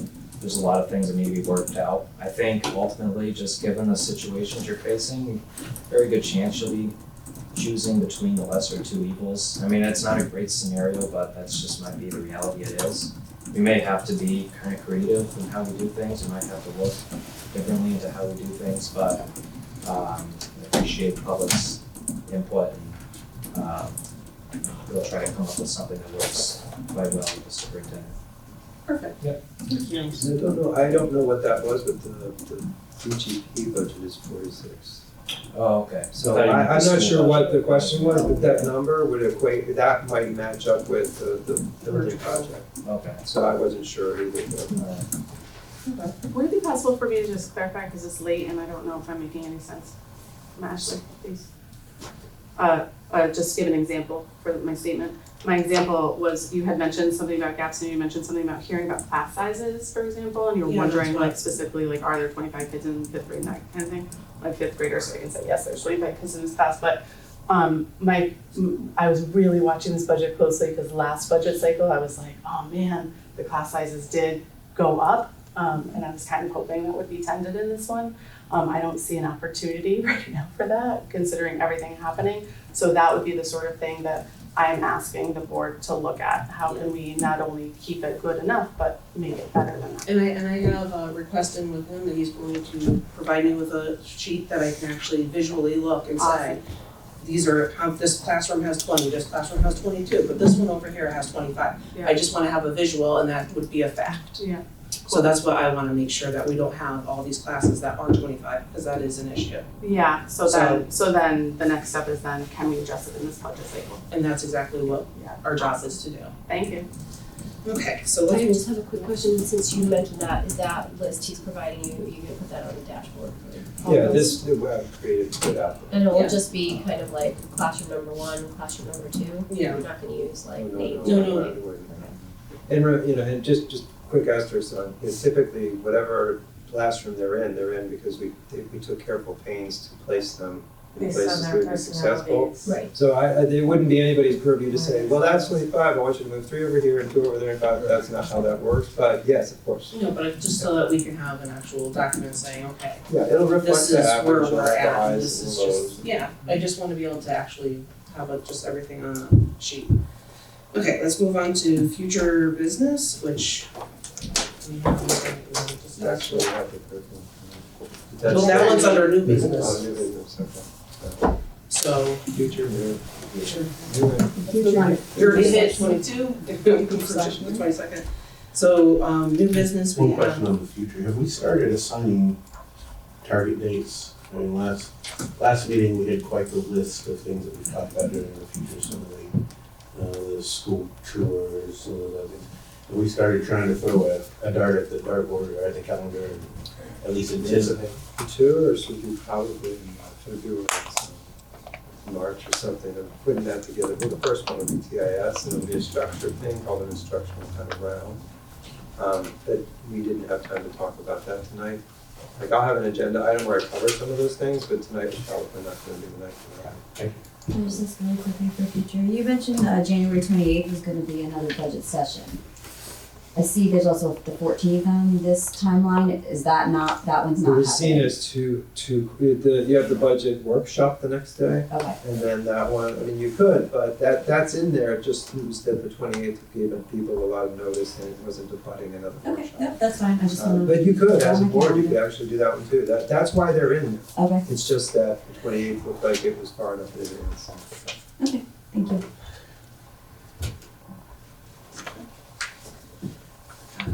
New business, the first read of the curriculum committee with the verbiage, and hand this off to policy to walk us through. And all of you have this in front of you to the point that Dr. Willett made when he put these together. The red indicates the strike through, the yellow indicates the addition. Draw your attention to section 4, letter E. You'll see there where we have the list of committees. We have the curriculum as number 5. And then to section 9, which is the paragraph. And if it pleases the board, I'll go ahead and read it. As we said, this is just the first read. So the intention is to read it, discussion, and then the topic gets tabled to the next time it hits the agenda. So, 9, curriculum committee. Charged in cooperation with the superintendent and/or his designee with review, research, consideration, and endorsement of changes to the curriculum, as well as to stay apprised of the effectiveness of current programs. Revisions made by the Board of Education Standing Committee would pertain to resource allocations and not the methods of planning, instruction, assessment, and pedagogy. That one. Curriculum is developed, modified, approved, and implemented by professional educational administrators and teachers employed under the direction of the superintendent and through district, school, curriculum committees and processes established by the superintendent and his or her designees. That's a lot. Okay. We felt it was important, while remaining high enough to give the committee its purview, that we also put a couple of words in here that made it clear that this committee is not put in place to take the place of the professionals, it's put to augment them. We wanted to make that clarification in there to get it started.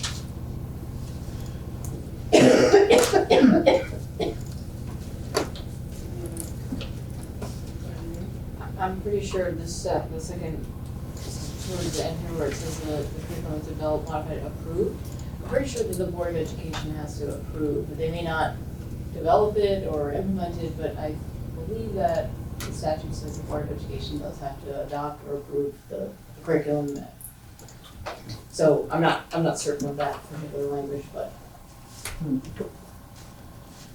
The statute around curriculum committee, I will just say, is some of it needs some clarification from the state education committee because it causes problems. Yeah, they know that, and they're, even Kate will tell you that, it's a big bone of, it can create lots of conflict. So so it's not directly imposed in a lot of ways. You have a lot of curriculum structures here and have for years that have done that process of approving. Your endorsement is essentially adopting. But that, the language on it is Bunny and Cable even tell you can ask her that this creates lots of conflict if roles that, aren't kind of strongly understood. So that's what that tries to do, is really make roles very clear. And the thing that, I need to touch upon what you were saying there, policy 9010, which is regards to roles and responsibilities of board members under specific powers and duties, letter J, already says the specific role and responsibility of the board is to consider, revise, and adopt any changes to the curriculum. So that responsibility already exists. The verbiage that we're putting into the committee's one is simply to create the committee so that responsibility can then be delegated down for consideration.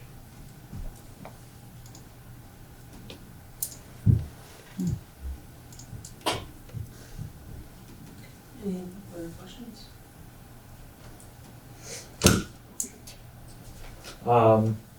So I really like kind of the first sentence of that new paragraph, or I guess section 9. I think that some of this other stuff might need to be shortened a little bit. A lot of it seems to be kind of describing what other bodies do, and not really the curriculum committee.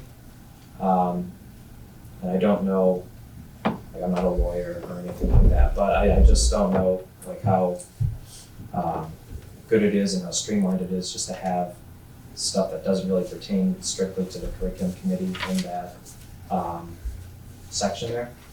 So what that does is by illustrating what the role is, it helps avoid people taking on a role that isn't their role. So that it does, like most legal documents and policies, sometimes they have some verbiage that looks long, but it's long for a reason. And if you take this paragraph and you compare it to actually what some other places have, there's other places that have like page after page after page. Essentially what this does is it's saying your planning, your instruction, your assessment, your pedagogy. It's making it very clear what the staff role is. And where conflict occurs is when that is not very clear. So, Jake, if I can just, policy 9030, which is formulation, adoption, amendment, and or deletion of our policies. On the second meeting, the second read, the motion will come to adopt the policy as written. But if the discussion results in suggestion for change, those changes can be included in the second reading vote. Okay. So exactly what you're saying there, while are great for discussion here, we need to keep in mind on that second read if we expect to see anything, or we vote with what comes out of committee. Okay. Yeah, I wasn't like making a motion to just strike anything. Just want to make sure, okay, that what's already in policy is clear, because to the point that somebody made here, a lot of what we're doing, it's touched upon in 3 or 4 different policies. And so even something as minor as adding a standing committee here, we've actually touched 4 of them to come up with this. And just offered in all due respect, and I'm sure you all feel this. The subcommittee will have a series of meetings, of which 2 it's had already, of at least 3 hours, probably somewhere in the zone of 3, if not more. And that, just consider that the meeting for about 3 hours when thinking about replacing something that you're reviewing in 10 minutes. Because while it may look like, certain things, you really would have to have that 3-hour piece of conversation to fully get the whys. So that's all, just your subcommittees will do this work, and the larger committee respecting the work of the subcommittee, and no matter what you're talking about, it's probably a practice. Can I ask one more question? Like, how many other examples did you guys look at when you were coming up with this? I'm assuming you used some other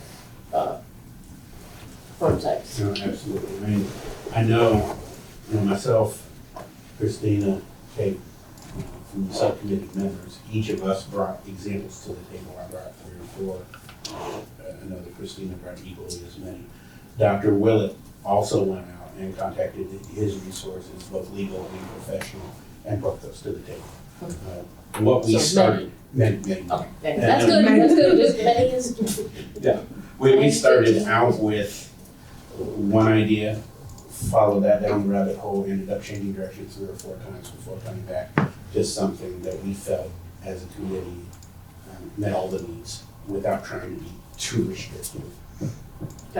And I thought the meeting last night where this was, the final draft was put together was a good balance between the 3 of us. I was actually a little surprised at the divide at the beginning of the agenda with going out and caucusing, because I thought we really put in a lot of teamwork to put together I don't this. disagree with that, and I'll respond to that, because I didn't think that we should rush to bring this to our meeting, because just given the fact that we had 3 hours to shore it up and talk about it and really get into it, folks on this board, you know, you're reading it for the first time and you're just seeing it, and I didn't think that was fair.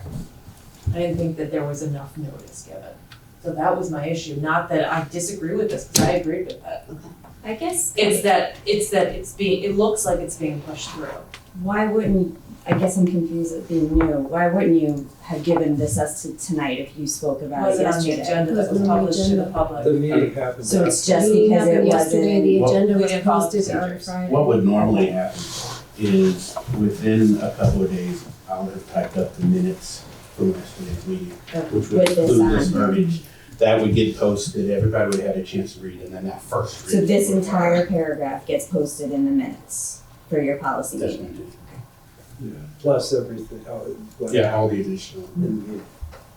And it's not just us, it's the public. has No, I know, I'm just, to be like I said, I was informed happy as to well. see it It's more tonight, since procedural, it's not something content that for me. you guys My- had spent a lot of time on. I was glad to I kind of just- get a first viewing of it, but I didn't realize that And it's honestly, because it didn't get out into the public today as Correct. well. just to respond to what Kate is saying here, when we came out and we had what I felt was a pretty good and agreed upon paragraph, and we look at what's going to be in the next few meetings, I felt there was a benefit in getting the first read out of the way tonight, where we could then do the second read and the vote in the next meeting, and then the following ones are going to get absorbed, in my opinion, by budget. That's why I tried to get it on today rather than waiting. I felt I'm getting it still out. unsure how this is gonna be implemented without a curriculum director. I agree. Well, we still have curriculum in schools, right? So we're still like. No, doing stuff with it- curriculum. You typically would have a curriculum director or your assistant superintendent of teaching and learning that would be part of this committee. Can we use our curriculum supervisors then as part of the It's not. committee? Well, the point For that, contractual. Part of their contract, right, is more hours. but the point that Dr. Willett made when we started this conversation is that there are already processes in place, there are flow charts, there are spreadsheets in place that guide this curriculum development, that already exists. And a lot of that bubbles up to either Dr. Willett himself or his designee. So while we don't have that curriculum director in place, those functions are, and correct me if I'm wrong, Dr. Willett, those functions are currently being done by somebody. And that person can either give their information to Dr. Willett or at his discretion be invited to the meeting. And that's why we put the words or his designee, to let Dr. Willett figure out how his resources get allocated. But it's my understanding the overarching duties of a curriculum director are actually. You have specific curriculum supervisors, It's, but the actual overarching curriculum person, you do not have. That's a separate job. To run the curriculum for the district.